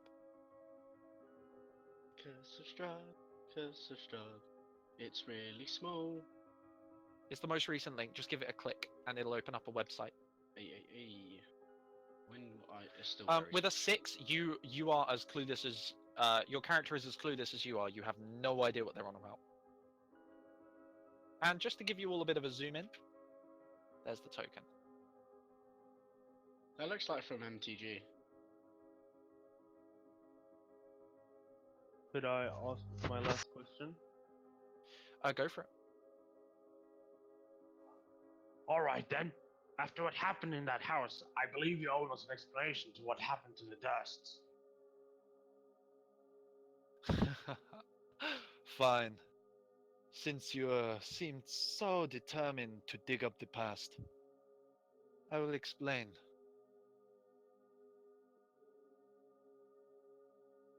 The Durst family was housing a cult. They were luring my travelers in, my playthings, and they were killing them before I ever got the chance to toy with them. Oh, that sucks, bro. When they did this a bit too frequently, it got on my nerves. I paid them a visit, and now the Durst family is at rest in their graves. I think we did a very good job of doing that. No thanks to you. Oh? I think you should have a bit more manners when addressing me, Hogan. Is it okay if I quickly nip off to get my drying laundry? Sure. Manners? Do you call luring someone into a death trap manners? Can you make me a wisdom save? Oh boy. My strongest roll. Oh my god! Holy shit! You got the number you need. No way. Yeah, the exact number. I am very impressed that you got that. Oh my lord. Okay. Wow. Yeah, I'm very impressed. What? It was a roll. How were you impressed by a roll? It was luck. Yeah, I know it was luck, but he's gonna be impressed, so I'm impressed.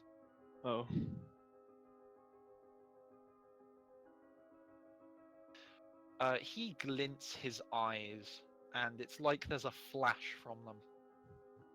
You feel your muscles all begin to relax, but your mind can't. You've got too much anger in it, too much anger from the past few days' experiences, losing friends and losing other people. And it locks you up. You refuse to give in to this, and you, as this force pushes its way into your mind, you force it back out relentlessly.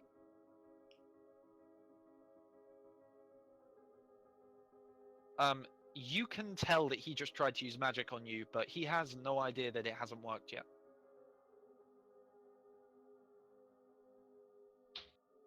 Oh. I'm giving you a chance to react before he does. Oh, okay. He just says, "Well, that wasn't very polite, was it now? And you're gonna teach me manners?" His smile fades.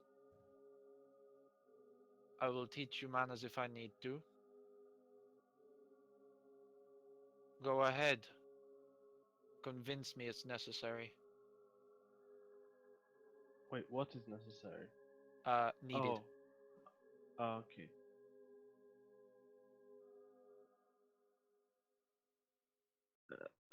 Yeah, what? I'm a bit confused now. He basically said, be rude one more time. I dare you. Oh, yeah, okay, I got that. Alright then, do you mind asking you a favor very nicely then? I can see you are trying, so I will allow it. Though I bid you warning, it depends on the favor. Alright, it's not a very big favor coming from you, but Sir STRAHD, will you please help me fix these wounds that I got from another vampire? You being one yourself might be experienced or know how to fix them. Heyo, I don't know. Fuck, you never know what happens. I did?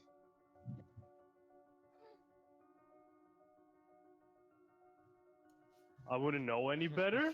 Rest in peace. Oh, I am a lord, not a sir. Though it was nice to see you try so hard, and over something so small. Get some sleep. It will fix itself.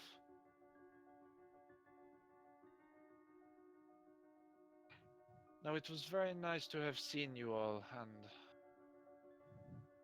very nice to have seen you again, Arena. Ah. Enjoy your stay in Vallaki. I will visit you when I need to.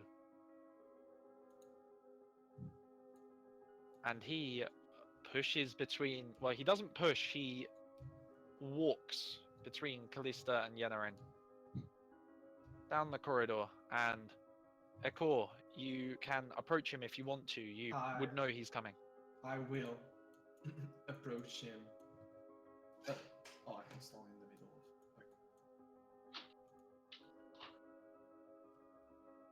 of. Yeah, and you'll get inspiration for it too, although you already have it. Ekor. Yes. Yeah, I'll give you a d6. Can I talk to Irene now? Give it a bit, give it a bit, give it a bit, give it a bit. Cool. Yes. You say what you want. Okay. STRAHD, did you order him to murder my mentor? It is Lord STRAHD.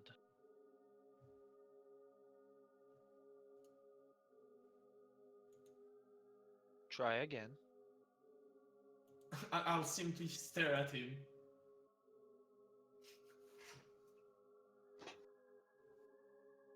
If you won't play along, then neither will I. Okay, so I say... He continues walking. Oh. And if you want to talk, you may. Okay, so... But he is walking towards you.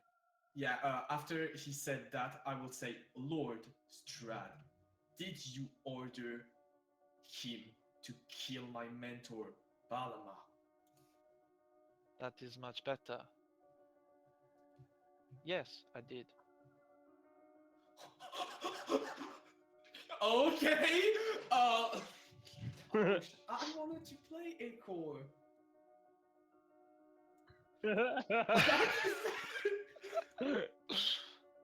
That is very embarrassing. Does Ekor see that Strad is clearly more powerful than him actually? You would be fully aware. You might be blinded by your rage, but you would be fully aware. Okay. Can I just block his way, try to prevent him from leaving? Sure. That would be absolutely fine. Okay, well, I'll do that. Okay, you stand in the doorway, and you give him a deathly glare.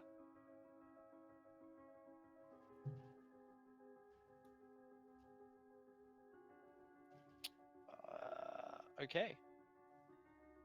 He takes a few steps towards you. Let me just move you slightly. Oh, whoops, fuck. Okay. So you're standing dead in the doorway. And he takes a few steps towards you. And just before he touches you, just as you lock up and get ready to defend yourself, he disperses into a What? mist. And as the mist overwhelms you, it's gone. Holy shit. And he's the other side of you.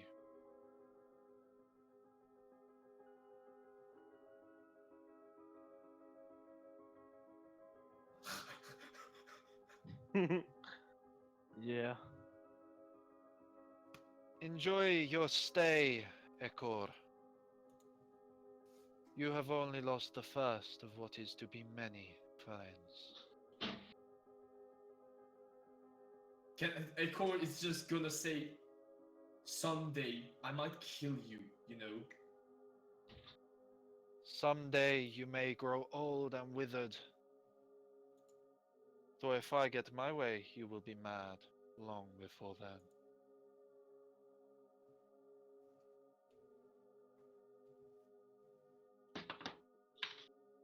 And if any of you feel the need to pay me a visit, he says, loud enough for his voice to echo from the hollow walls of the church, Ooh, creepy. by all means, come up to my castle. Say hello. And maybe I can permanently etch a grin into your faces.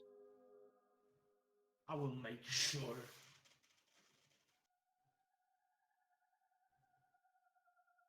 Good. I look forward to it. He slowly walks away from the church, and as he does so, the wolves pad along behind him until all of them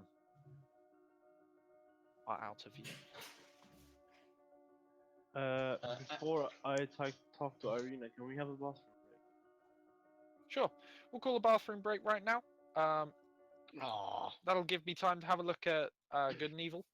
Make sure that it is exactly like I believe it to be. Okay, be right back. Cool. Okay.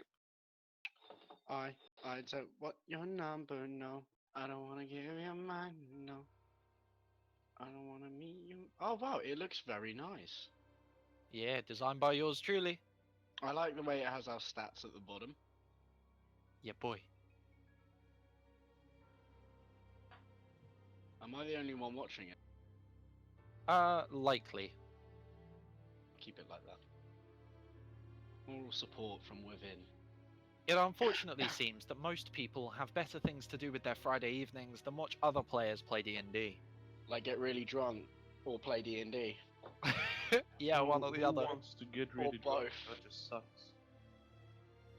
Do you know what sucks? Okay. Clubbing. That's Um, why I'm drunk. Now, Strahd just left. Baba, There's a awkward silence that spreads over everybody, and Corin casts his spell Protection from Evil and Good. And I presume that's attuned to undead? Yeah, it would be. Does it say evil Um, and good? Yes, you choose Celestials, Fiends, whatever, just a type of monster. In this case, undead. A And vampire is undead. yeah, vampires do classify as undead, yeah. That would be general knowledge. And then the person that you cast it on is unaffected by things such as charmed or possessed from that category. Nice. Yep. Her eyes flicker back to normal. Her smile fades, and this look of anger comes over her fast. Hogan, you go to say something, and she turns away from you and loudly screams, "Fuck!" as she stomps the chair into another broken piece. Wow, it seems like an Hogan Hello? is like, all right, we'll take this later, I guess. But how did he know that we were going to Valaki? We can't go there anymore because he knows. Ismark is simply sitting there with his face in his hands. I think if he wanted us dead or beridden, he would have done so by now. Yeah, but we're supposed to, bring how do you say it? Irina. Yeah, yeah. Wait, did we're he ever supposed- mention that he knows we're going to Valaki? He Yeah, did. He said, yeah. "Enjoy Valaki." All right. Irina moves up to Donovich and starts helping him. Donovich, you can hear quietly sobbing at the end of the room. Can you now go to comfort Donovich? He can go to try. Okay.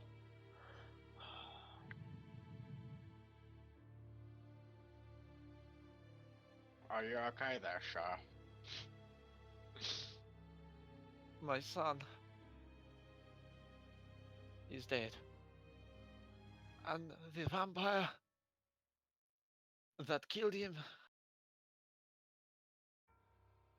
he gloats to my very face about how it is an ill fate that he should not have seen. And you're curious if I'm okay? I'm sorry for your loss, but I assure you that these wrongdoings that have befallen you and your family should not go unpunished. They should not. But what we need is time. For that fellow seems awfully intimidating, and I'm not sure we're kind of cut out for that level of power or confidence or anything really. He's quite intimidating. The worst part is, the Dursts were on our side the whole time. Who? The Dursts. You would know that is not true. They have a letter that explains, a letter from STRAHD to them that explains that he sees them as insects and that he doesn't care if they're worshipping him. But they weren't worshipping him, they were killing off his minions. They were killing his plaything. One doesn't necessarily negate the other. Oh, okay. And he didn't say my minions, he said my guests. No, He he also said my referred to- playthings. Yeah, my playthings, either way. He also referred to you as his playthings. Oh, okay, never mind then. I told you he had the hots for me. Then Hogan retracts what he said. Ismark stands up straight and says to everyone, "It doesn't matter if he knows where we are going. We need to move anyway." Rightly so, we should make a move on. Alright then, let's get moving. Alright, but The only people that have known where we are here now, and the people in the tavern. Oh, I've never been to that many taverns. You were in a tavern Yes, last session. You were. Oh, yes. but I recount what I just said. I've been in lots of taverns. Oh, well played, it's me gusta. Mwah. The holy spirit of the DM has filled me with knowledge. Do not trust them. It may have been the tavern owner, it may have been the Vistani that were there.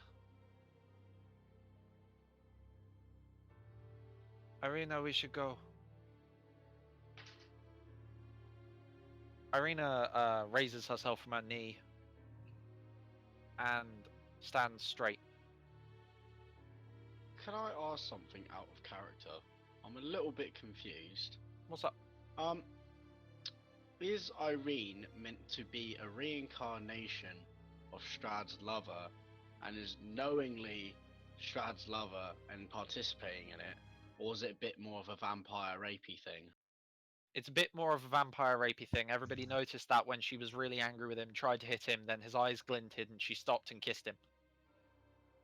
Oh shit, okay. Oh, were you not here for that? I think I was. I didn't really kind of take that in properly. Okay, well, I thought that I'd was the double vibe. check. So he's like mind controlled her and been all like, "Get up on my shit, bitch," and she's like, "No, thank you." It's a bit gay. Essentially. Okay.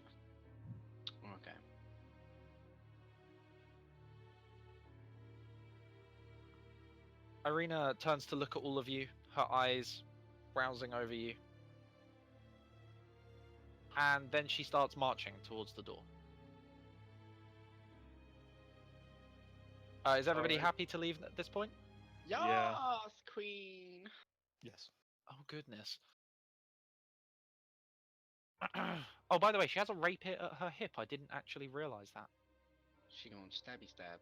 Okay, I'll bear that in mind. You find yourselves back in the village. I'm going to play the audio track. Ben, don't get too scared, okay? Don't get too scared.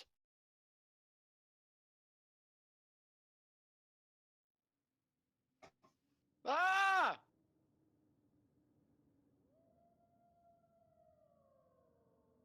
You find yourselves back on the lonely, echoing village streets, the ground crunching under your feet.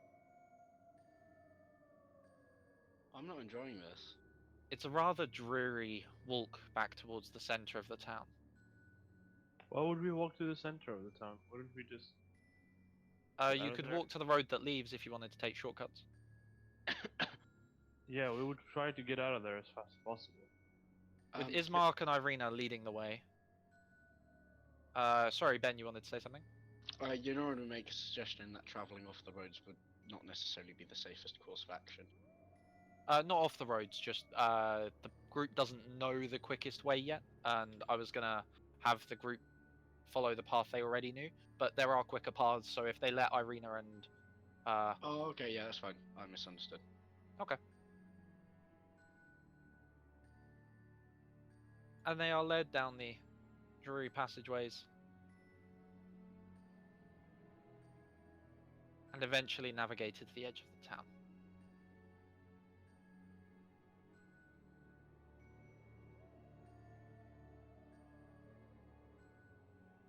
Oh, hey, what the fuck is that? Wide areas, all of that. Why is that revealed? What the fuck? Oh. What the fuck is... What the I am What the so fuck is confused. this? Okay, so it just kind of fucked up a bit, because I never clicked away from the token on the other map. There we go, sorted.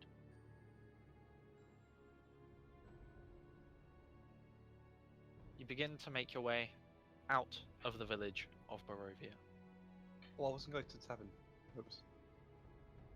Oh, a little bit late. Damn it! I was going to go to the tavern and tell the other people that I met STRAHD and stuff. They had already left, you know this. Okay. They said they would meet you further along. Okay, Though sure. the rest of the party doesn't know that. Yep. But now we do. No. Dun dun dun. Yeah. It's a relatively dreary path, and as you get close to the river, I actually have a description of that.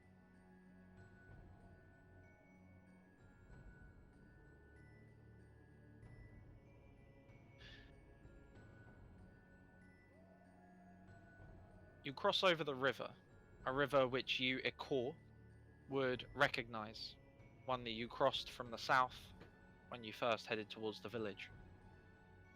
The river's waters are crystal clear and blue, which is rather pleasant considering the surrounding environment. As you continue on, each of you keep catching glimpses between the clouds and the fog of a castle atop a hill far to the northwest. I'm just gonna reveal that a bit for you.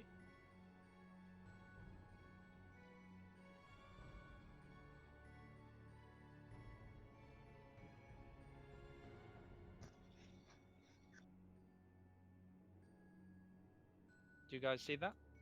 Yep. Just about. I just see an edge here. I see an Ed Sheeran. Edge Sheeran. So you can't see that. I can kind of see it. No. The Yeah. castle. Oh, I would know why. I would know why. It's Give me a sec.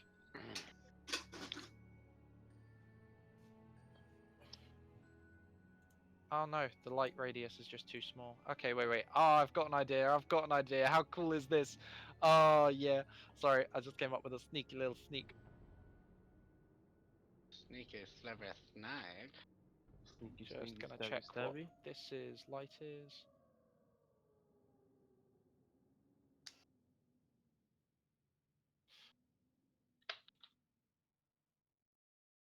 Okay, I'm just gonna have to do it with something random then. Sure, that'll do.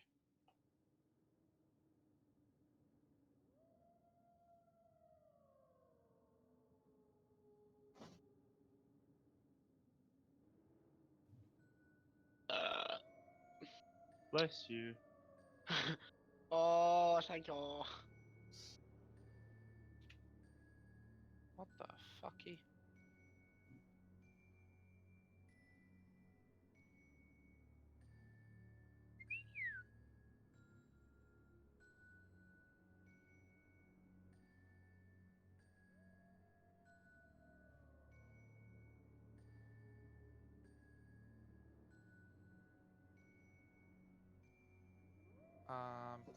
Just checking my settings because that should show.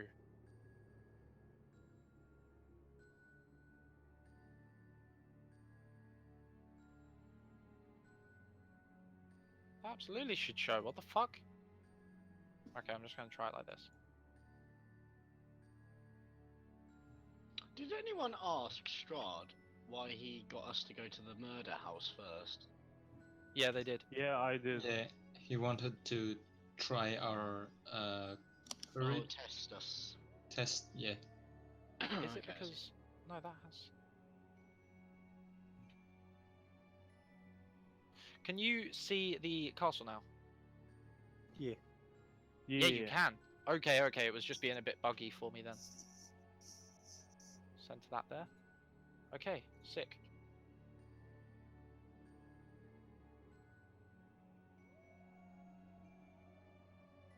The castle that overlooks your current area is about 5,000 feet up. It is a very big cliff that it rests atop. I may actually have a shot of that. Just taking a quick sneak peek. If I do, it would look so good.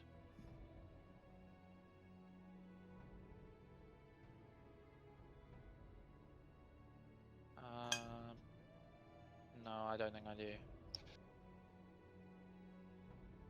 That's unfortunate. Ah, well.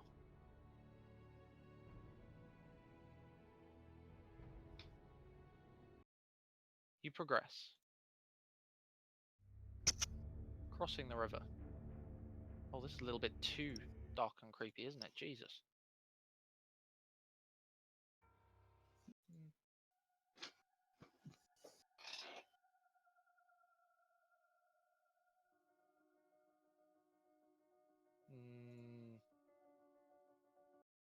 I'm happy with this.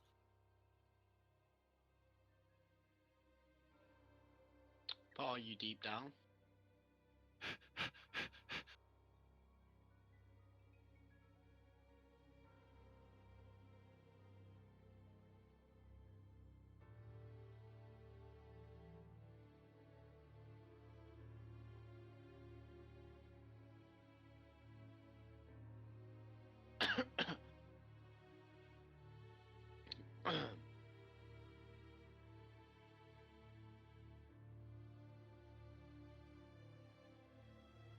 Jingle sprat.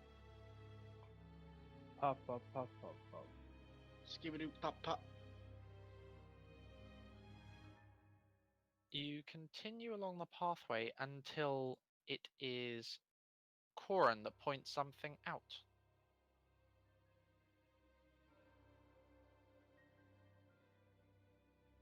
Just grabbing the notes. Okay. You continue along the pathway until Corin points something out. At the base of a tree, the other side of a few bushes, the majority of you having no idea how the hell he spotted this, is a small bundle of wrapped up cloth. What does it taste like? On closer approach, under the outer layer of cloth is an inner layer of leather, and at the center there is a set of common clothes for a human adult. These clothes are set up in a male fashion, and they are extremely Barovian looking.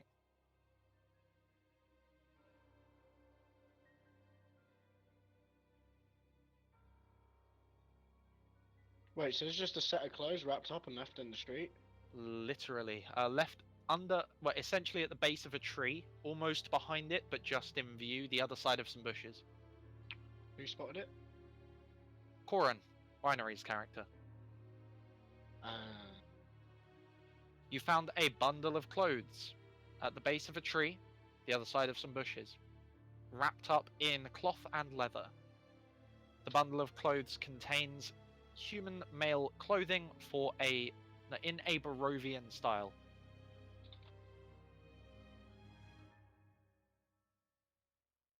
Okay. Wait, you say you just take them? Did you know and see this? Yeah. He goes, I think you should leave those where you found them, friend. They're not yours, and someone might be in dire need of them.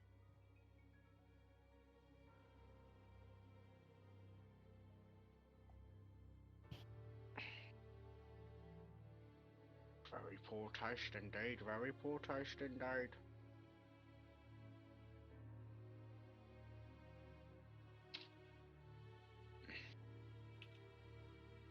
What if a gentleman who's been wearing those clothes is nearby in need of clothes?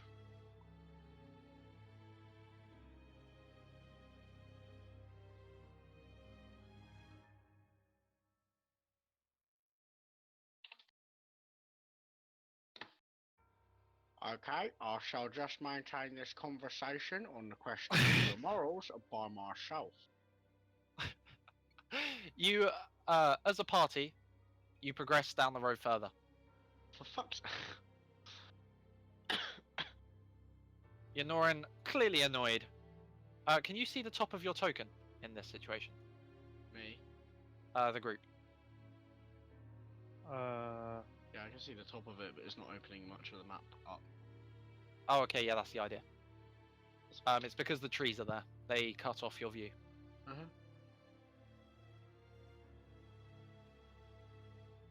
Here, as you progress, just want to make sure everybody's there, because everybody's been super quiet. Rama, are you there? Yeah, I'm here, I'm here. Okay. I'm here. Arga, Yes, yes. Robin, Yeah. okay.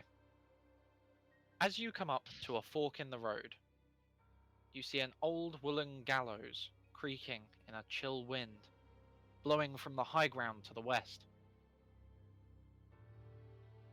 A frayed length of rope dances from its beam, and the well-torn road splits here. A signpost opposite the gallows points off in 3 directions. To the east, back in the direction you came from, is Barovia Village. To the northwest, it says Sir Pool. I'll put that in the chat.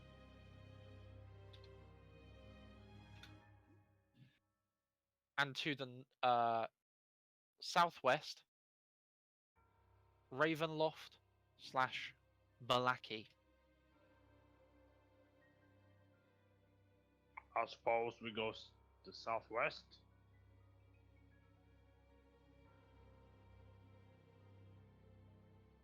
I look at what's their name? Irene? Irina? Irina, sure. Is this the correct way? That lives up and about the hills. If we go past the Sir Pool, it will be a lot quicker. Alright then, you know these lands better than us. So long as you're not too adverse to climbing up hills, we'll be fine.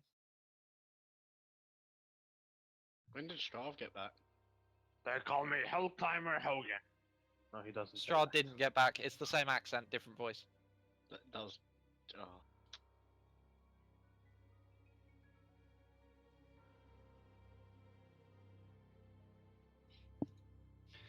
Okay.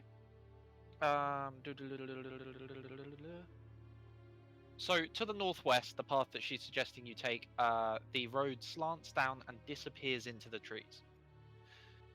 Southwest, the fort clings to an upward slope. Across from the gallows, there's a low wall that's crumbling in a few places, and you can see the other side of it. There's a plot of graves shrouded in fog. That's nice. I'm not going back into a graveyard. You want to continue along? Okie doke. The group begins to progress in the direction that Irina suggested. Let me just clear a bit of the way. I'm going to leave it there for now.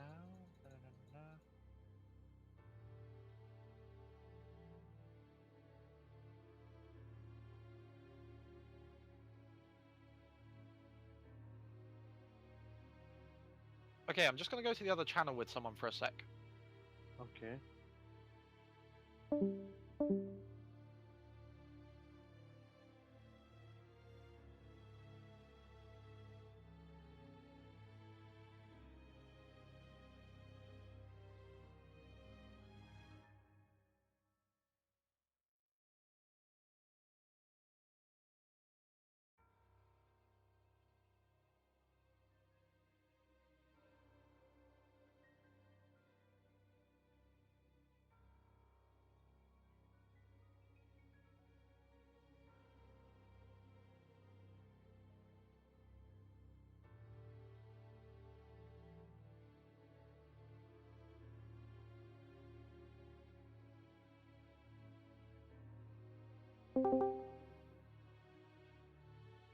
Do what you want.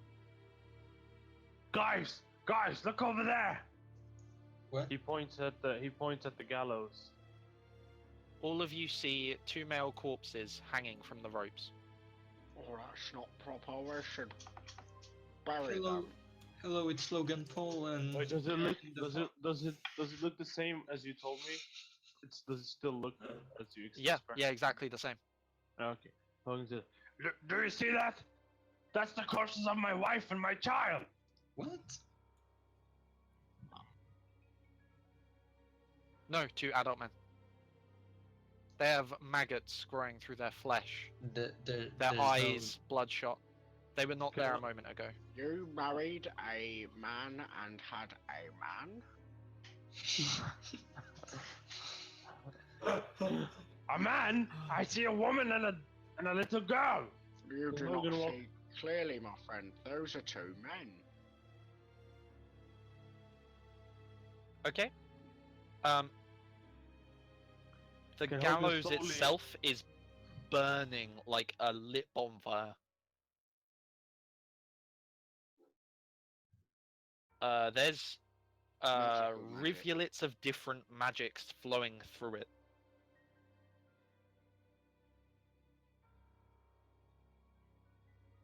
Sorry, Hogan, you wanted to do something? Can Hogan walk closer slowly? Yeah, you slowly approach, and the Thanks. eyes follow you as you do so. You can see, faintly, tears running from the eyes down the face. The face is pleading.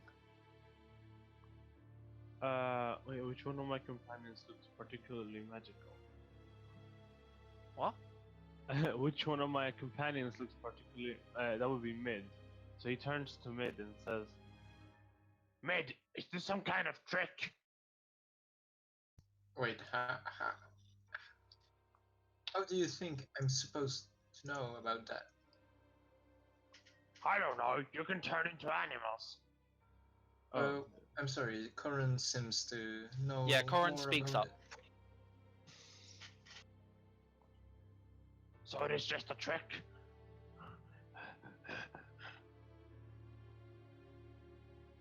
Okay, Hogan attempts to calm down. He's like, okay, this is not real. This is not real. Roll me a wisdom save. Wisdom save, that would be... Oh, I can't? Yes, I can.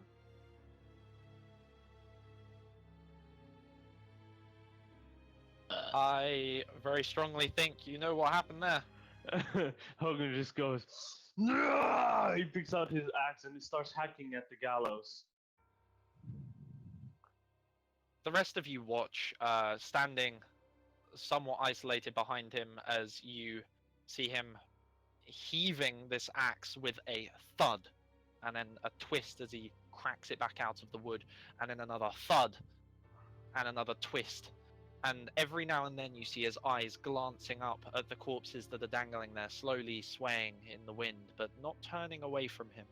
Can you know and try and stop him? Sure. He just tries to grab a hold of him. He's like, please calm yourself, you're being greatly deceived.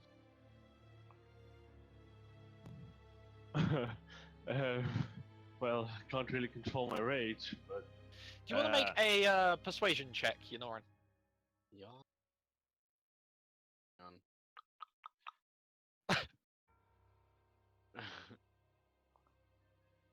With your... Ree! You put your hand on his shoulder, and he turns, gives you a deathly glare, jerks you off, and then carries on slamming his axe against the gallows. You can see damage is being done to the gallows. Oh dear. Can I try and hold him back? So, You can attempt it, I mean...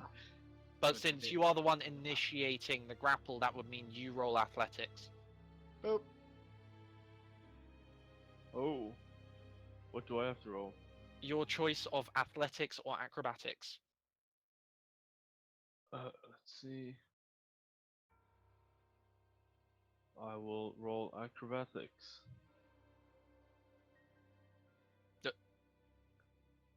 Okay.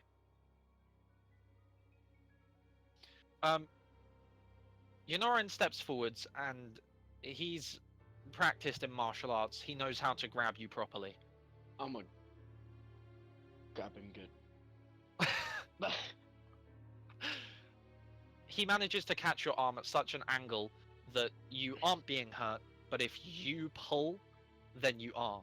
And you are not flexible enough to get out of this grip. Yonoran, what do you do with him? I just try and pull him back, and I'll call the others to help. As I am not able to express my rage, can I try and calm down again? Sure. Yeah. I'll be like, allies, please help me quell the fire that burns in his heart. It was merely an illusion. Hogan is like breathing deeply, like.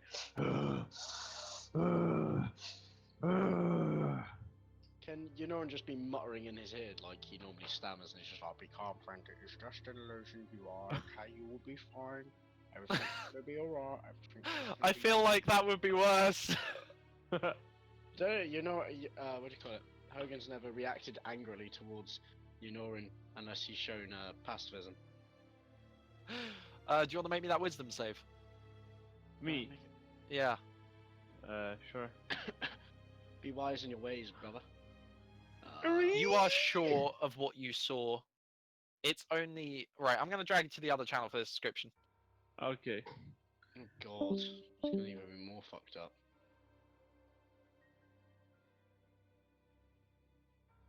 So he still thinks it's his wife and child. Is that it? Probably. Or he's gonna see something even more fucked up now. Shit.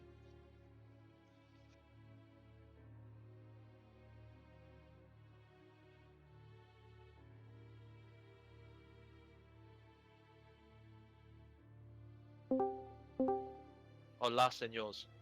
Well, Okay. Hogan just collapses to his knees and starts to cry and is like, "I'm sorry, I couldn't save you. I'm so sorry." Jesus. And he's there on his knees, just grieving. Can't anybody help? Like, we In can the just let distance, him- you hear a minor splash and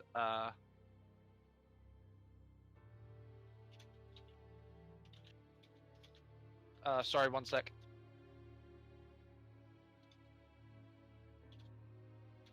But I will avenge you.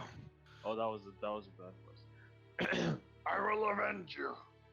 He looks fine. He doesn't need our There's help. there's a splash behind you, and those of you who aren't currently curled up in a ball crying see a disgusting display as one of the corpses bloats and bursts at the stomach, and all of its bowels dangle down onto the wood below. That's disgusting. There's then an extremely quick process of rotting in both of the corpses.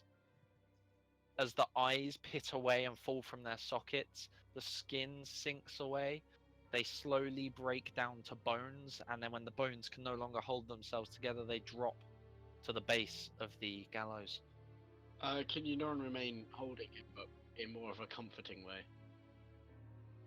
Sure. Wants to make sure his new friend's okay. Okay, so Robin's coming off for the night. He's having a migraine and he's been having trouble sleeping recently. So I'm gonna call it relatively soon, but he's off.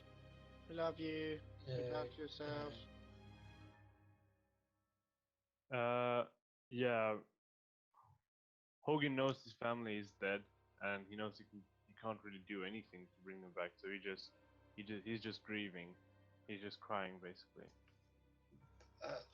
Okay, this is. We can just let him cry. But can someone like help him see that it's not them? The corpses are gone now. Now that Oh, they've they're broken down and fallen apart. Ah, But your back was still turned to them, Hogan. A bit of time passes in this grieving, but eventually you do manage to get yourself moving again. Whether it's towards the gallows or away from it is up to you. No, he starts walking away again. wait, away where? Like where we were going. Oh, like we continue. Okay, and Goran. Binary. I'm just going to give you a bit of information. I'll be right back, guys. There is one wolf in the forest watching you.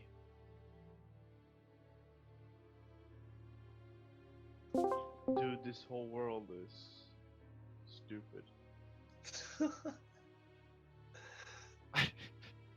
Enjoying it? Well, Yeah. You continue progressing down the lonely pathway, which is rather downhill.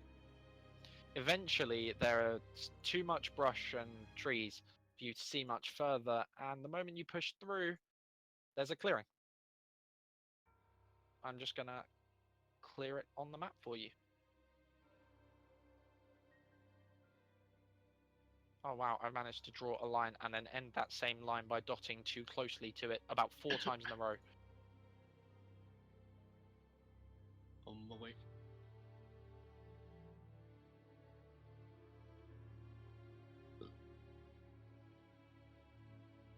I might as well just clear all this off, yeah. Easier. There we go.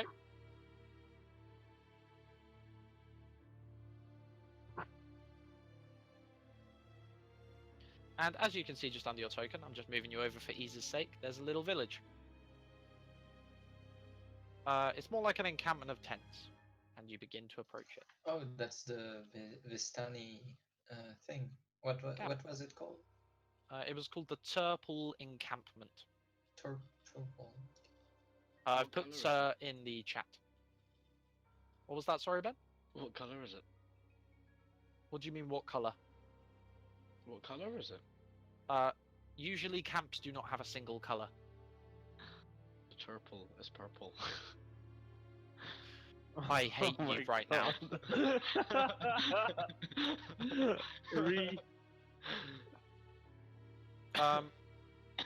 Robin our isn't screen's here, meant to but I'm be black. setting this up for next time. What was that, sorry? Alright, no man, found it.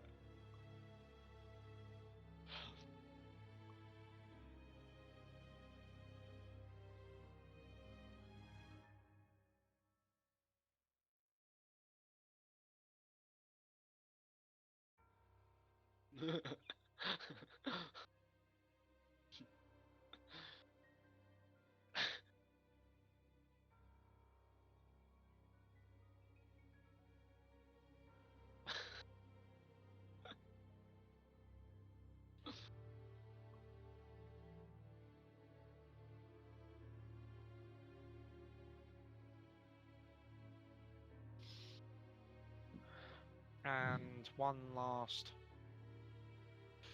thing would be... if I do that and then do... That would be easiest, yeah.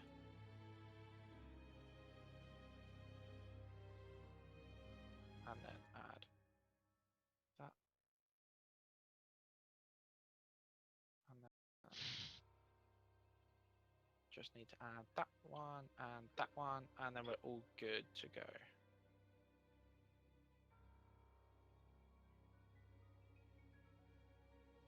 Okay. You guys arrive at somewhere I don't have an appropriate soundtrack for, but is rather nice. Oh yes, finally something nice. Fuck me.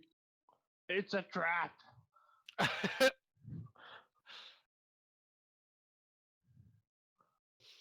Before you is a rather pleasant display. There's a lot of people gathered around a campfire just the other side of a wagon, and in front of the wagon are 2 teenagers, about 14-ish, a taller male and a shorter female who looks slightly younger. And when you stumble upon them, they were kissing, but upon seeing you, they essentially scurry away. Oi. How would of you to have scared them? At the display around the fire, you can see a person or two playing music, quite a few people drinking. There's a gentleman sitting with his 2 children. There's small gatherings of other people. Feel free to move around.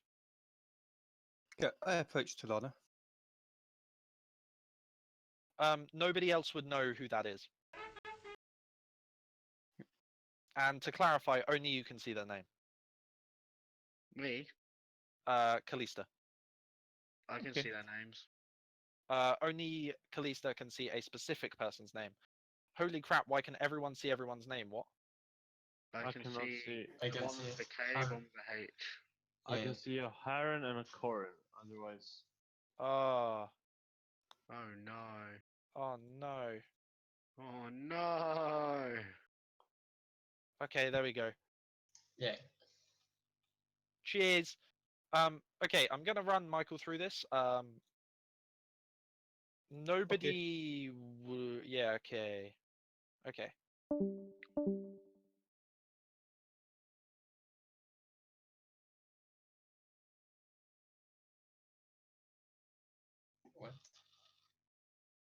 shake it.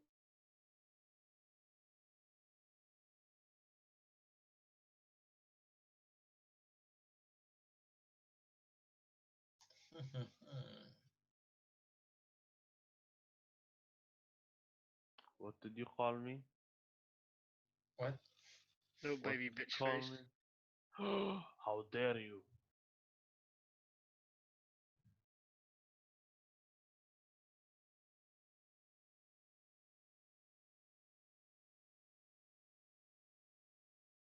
We How can dare you? ask them what I dare you what?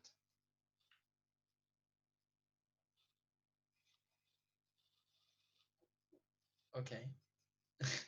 Yeah, you better watch Yeah, out, or you better not cry. you better watch out. Okay. Yeah, we can ask these people how they cross the fog, the mist, whatever. Yeah, how do they travel? Maybe Yeah, Strahd just lets them travel. I yeah, walk away. maybe. Okay, that's all set. Hogan, you wanted to do something? I did? I presumed you did. You marched quite confidently into the camp. No, I just. Maybe we Well, should as take soon as a. you get close, you are addressed. By my name? No. This Okay, what? gentleman here, the man sitting between his two children, Yeah. says, "Oh, travellers, you there? Where are you faring from?" Well, No one feels quite that's a well. long story that needs telling. Well, I could do with a story, so long as it's centered enough for my two kids here. And then the girls that are sitting next to him, he starts tickling one of them, and she like goes, "Dad!" and unfortunately catches him in the face as she, shuffles away from getting tickled. Her heel driving into his cheek, and his face just What? as his drink is slightly spilt. And he goes, "Oh, fucking hell, Harren!" She Hogan. goes, "Dad, I'm sorry. Don't tickle me." Oh, I think any story you have to tell will be suitable with language like that. His nose is slightly bleeding. Hogan's like, alright, it's an exciting story with vampires and adventure, but I'll trade it for a little bit of food. A little bit of food is no problem. Great, He I gets up haven't eaten and in days. you haven't? You do have rations on you, I'm pretty sure. He's just a I greedy don't have half those actually. orc who keeps forgetting he's got his own food. I do have rations on me. Fuck. It's okay, it's okay. You haven't eaten much for days. Yeah. I'll go get some from my tent. Behave, you two, he says as he gets up from his girls. And he marches round and, from his wagon. He marches round and heads in. How old are the two girls? They are about the smaller of the two is about 5. The other one's about 9. Can you know and go sit with them and tell them stories about the monastery? Sure. Let's pop them here. Are they sitting down? I think they're sitting down. Oh god, Yennarin's just sliding around behind you. Yeah, and you slut, get off my dick. There we go. Thank you. Very nicely solved. Eventually, Garen returns and sees his space taken. Oh, trying to steal my daughters, are we? Oh no, from the monastery, we're not like that. That's rather peculiar behaviour for us lot. I'm only teasing. Here, have some food. He comes out and he's like in his arms. He's got this cloth, and as it comes back, he's got this big old chicken leg, the majority of chicken breast. He's And- got Why did you actually change when you said chicken leg?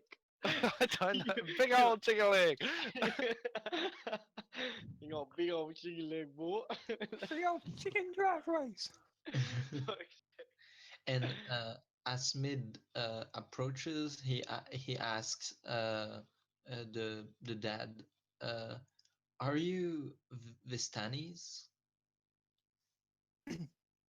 Hogan, feel free to take whatever it was that you wanted. Yeah, Yes, of course we are. Oh, He okay. takes a few chicken chicken breasts and just starts munching. Haha, nice. By munching, I'm guessing you're just like woofing this stuff. Like you've still got a few tears drying on your cheeks, so Yeah. Basically. he walks over near the fire, lays out the mat with the food on it just here, and starts listening in on Yennaren's stories.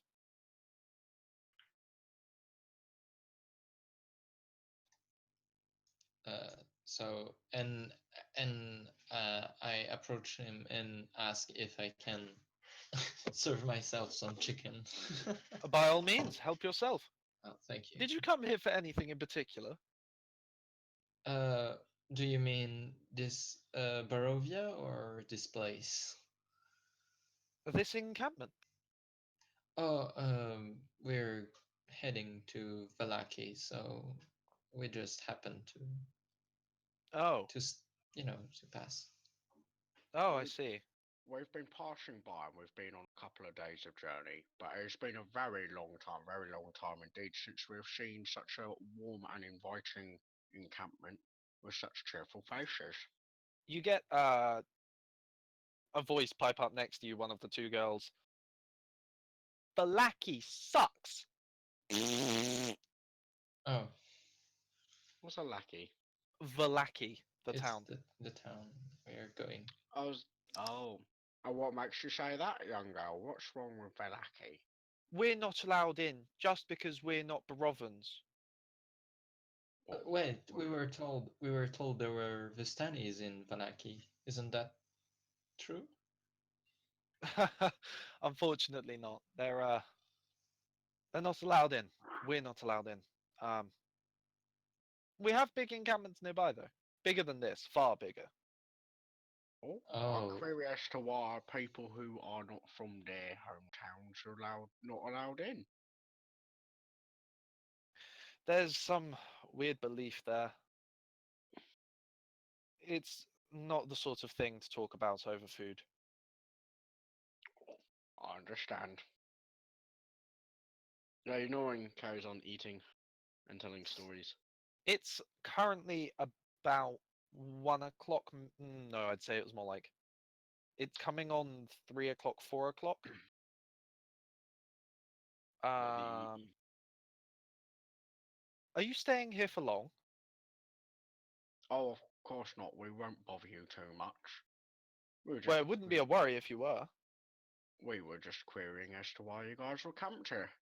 I think some of my allies wanted to know how you guys managed to traverse the fog. Yeah, we're not from here, and we heard stories about Vistanis crossing the fog. Ah, yes. You will want to speak to Mil. Oh wait, I've got the wrong name. You'll want to speak to Oramin about that. Wait, so that's true? He does a half shrug and says, "I couldn't tell you. He's the one that brags about it." Wait, who's that? Min. Ormin. Omin. Who is that? He's one of the camp's leaders. Did you want me to go get him? Well, I'm very much interested as to get out of this fucking place. Or language. Haha. Very nicely put. So delicate. No, we almost died twice. I don't want to stay here much longer.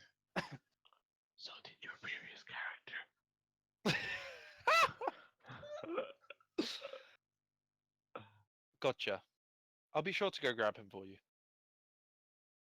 Thank you. He climbs up to his feet and says, "Now, don't go running anywhere. I'm sure Madame Eva would love to have a chat with you. She's in the big tent over there, you see?" And he points towards the biggest of the tents, this one. Okay. And don't worry about introductions. Knowing her, she already knows you're coming. Well, that's awfully interesting. But I'll be right back wait. with Orman. Okay. He marches away, and eventually you hear him say, "Corin, there you are!" And Dad!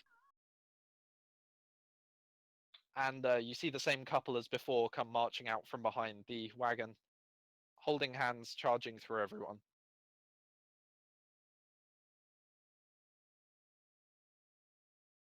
What was that, sorry? Long story short, he found his daughter making out with her boyfriend. Oh dear. He passes from view and eventually comes back.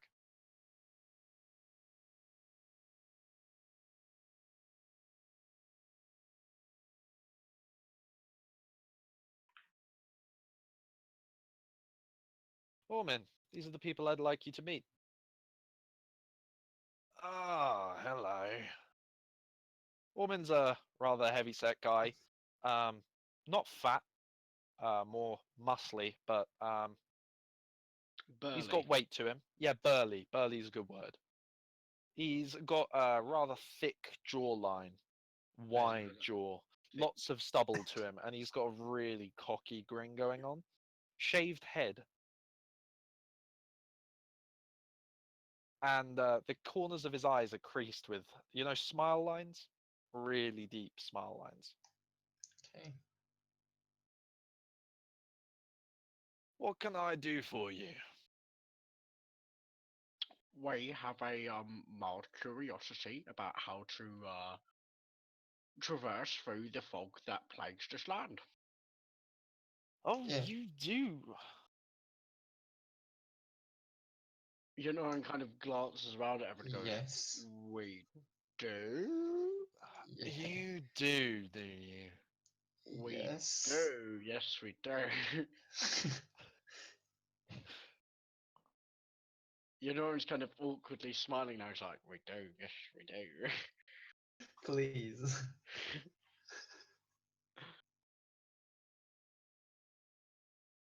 Well, what exactly about the fog seems to trouble you?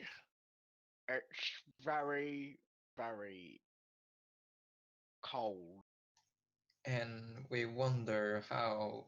Well, we've heard that some Vistanis could cross the fog. And so, yeah, we were wondering if it's real. Oh, well, I may be able to help you there. He's got his arms folded, one hand raised, stroking across the bottom of his beard. What's it worth to you? Wait, worth? What are you trying to say? I I'm have trying to say that if I know something you want to know, that costs money. Well, I have tomes of knowledge with me, and I'm sure there is something in there worthwhile for you. We could exchange knowledge for knowledge. You'd probably be right if I could read. Well, I can read it to you. His eyes, like, he leans his head forwards and gives you a really patronizing glance with a cocky smirk on his face. And the girls either side of you start laughing. Okay, I don't Leonora think doesn't that quite- will do. okay, so you're not even going to tell anything about the fog or whatever without us paying. I've got something that'll let you go through the fog whenever and wherever you like. What? Is it guaranteed? It's guaranteed. Because I would much not like to end up in a situation again in which I'm in the fog, which is very uncomfortable and unnerving. Ooh, it'll get you through the fog, no problem. How do we know it works? Well, you test it, of course.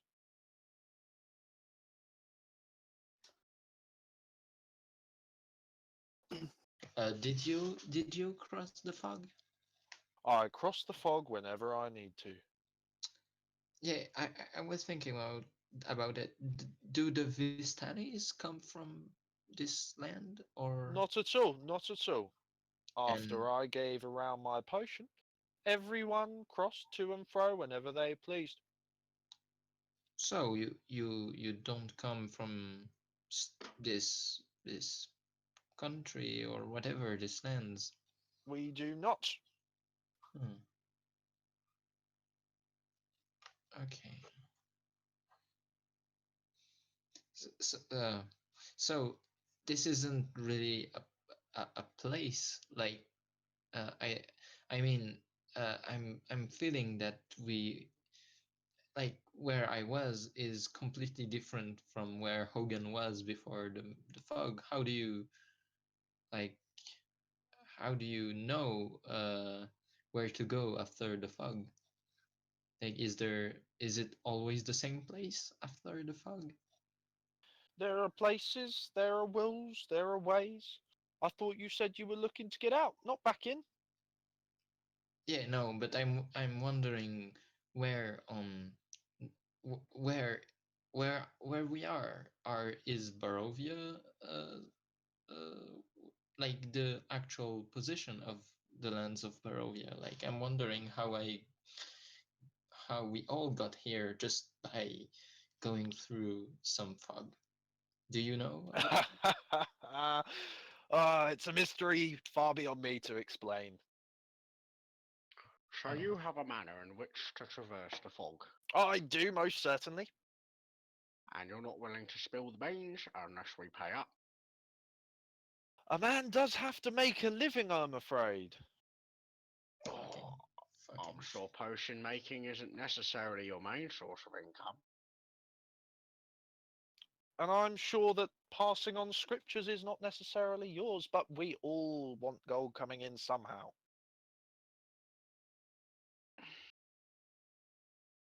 How about it then for a couple of coppers?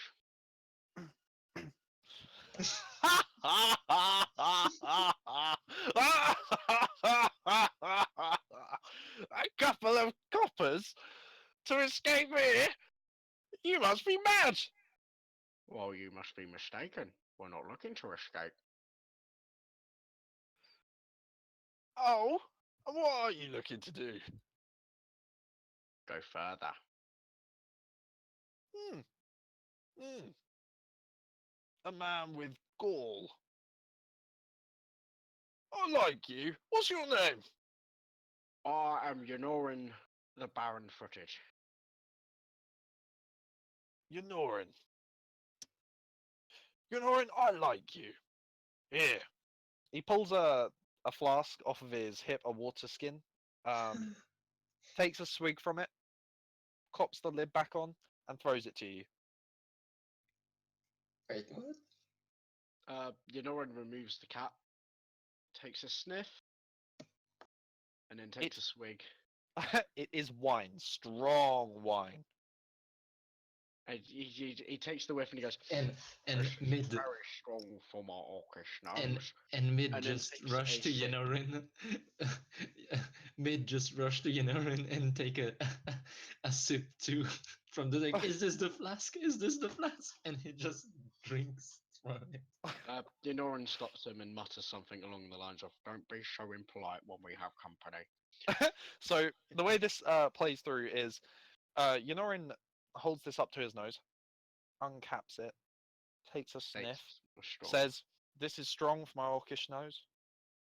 He raises it up over his mouth and Mid dives, sliding on his back underneath him, grabs it with his hand and pulls it down to his mouth and manages to get a solid mouthful in. Just before Yonoran places his palm against the side of Mid's head and shoves him away. And says, "Don't be so polite when we have company." Wait, this isn't the what you were talking about. This is alcohol. You moron, we haven't paid him. He's just expressing a sign of friendship. You know, and then takes a swig. This is really strong, but really fruity. It is actually very, very tasty. Yonorin passes back the pigskin and just asks about the drink. Oh, oh, that's a point. Oh, Oh, oh no. What? I know what. It's all good, it's all good, it's all good. I just forgot the name of a place. Like, there was a specific place I was supposed to. There we go, there we go, there we go. I remembered it after you asked about the drink, and then I forgot what it was. Ah, okay, don't worry. It is nice. Oh, wow, wrong accent. It is nice, isn't it? It's fantastic. How do you make it? Or is I that make it myself, just like any other wine. And next him. Oh, fuck, I can't see his name. Baby Next Hitler? him, Garen starts laughing. The father starts laughing loudly. You couldn't make it if you tried, you fat bastard. He like lightly bumps him in the shoulder, to which Armin just places a hand on his shoulder, pushes, and Garen goes like a proper 5 feet at minimum. Wow. And he goes, "Don't call me fat, you twat." And he goes, he got it from the Wizard of the Wines winery. Where's that?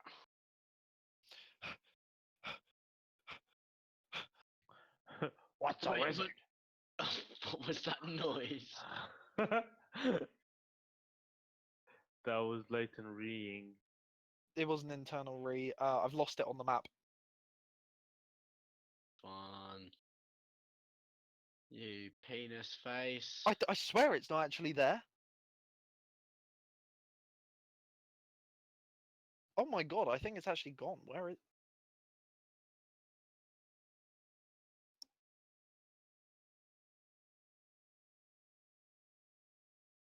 Delicious. Delicious, Leighton. Leighton, delicious. Delicious. Delicious, Leighton. I'm actually like genuinely can't locate it. Delicious. Whoa! I think I may have missed it. Like I must have theoretically. Unless that's it. Yeah, I did miss it. Okay, I forgot to mark it down on the map. That would explain why I can't see it. It's far to the west. Well beyond Valaki. If you went to Valaki and carried on the same distance, you'd almost be there. It's just the same Valaki you said is refusing entry to non-Valakian Non-Barovians. Yes. Moravians. We may have issue trying to enter. Oh, I don't think you need to worry too much. It's not non-Barovians that they're worried about as much as they're worried about Vistani. Vistani, what's wrong with you guys? They say we work with the Devil's Strahd. Do you? Well, I most certainly don't. Well, then their claims are false and they have no backing for them. That doesn't mean we can change their minds. It's true, it's true. Anyway, we thank you for all your kind words and sharing your food with us. I think that me and my comrades should make an attempt to enter the city, regardless of their prejudiced views. Now, don't let me stop you, but I do feel that you should speak with Madame Eva. She does like to speak to each guest that arrives. Or individually or as a group. As a group would be fine. Well, that's fine. I sometimes find I'm lacking in social etiquette. We would very much like to meet your elder. That is fantastic to hear. Yeah. I would like to point out that Yonorin is extremely naive and no one else is directing the party. What? I will let's lead talk you to to- your death! I want to talk to this elder. Or Yeah, I don't want to talk I want to to see what she has to say. I want to see what she Okay. has to say. Bit Wait, by bit, so- you are crowded toward the tent at the back. what did you say? I don't like how this is going, and I think we might die. But because no one else is pitching into the conversation, Yonorin, very naively, might be leading you to your death. No, I think it's well. I didn't bother interrupting. Yeah. Please Okay. goes over there as Do you well, out of really think curiosity. it will Oh be yeah, bad? sorry, I missed you You because get you were this. like blending in with that car. He is well. Did you say you keep your distance? Yeah, I keep my distance. Just out of curiosity, I'm standing here. Just to note for the next session, because I'm ending it here. When the players enter the tent, do you enter with them?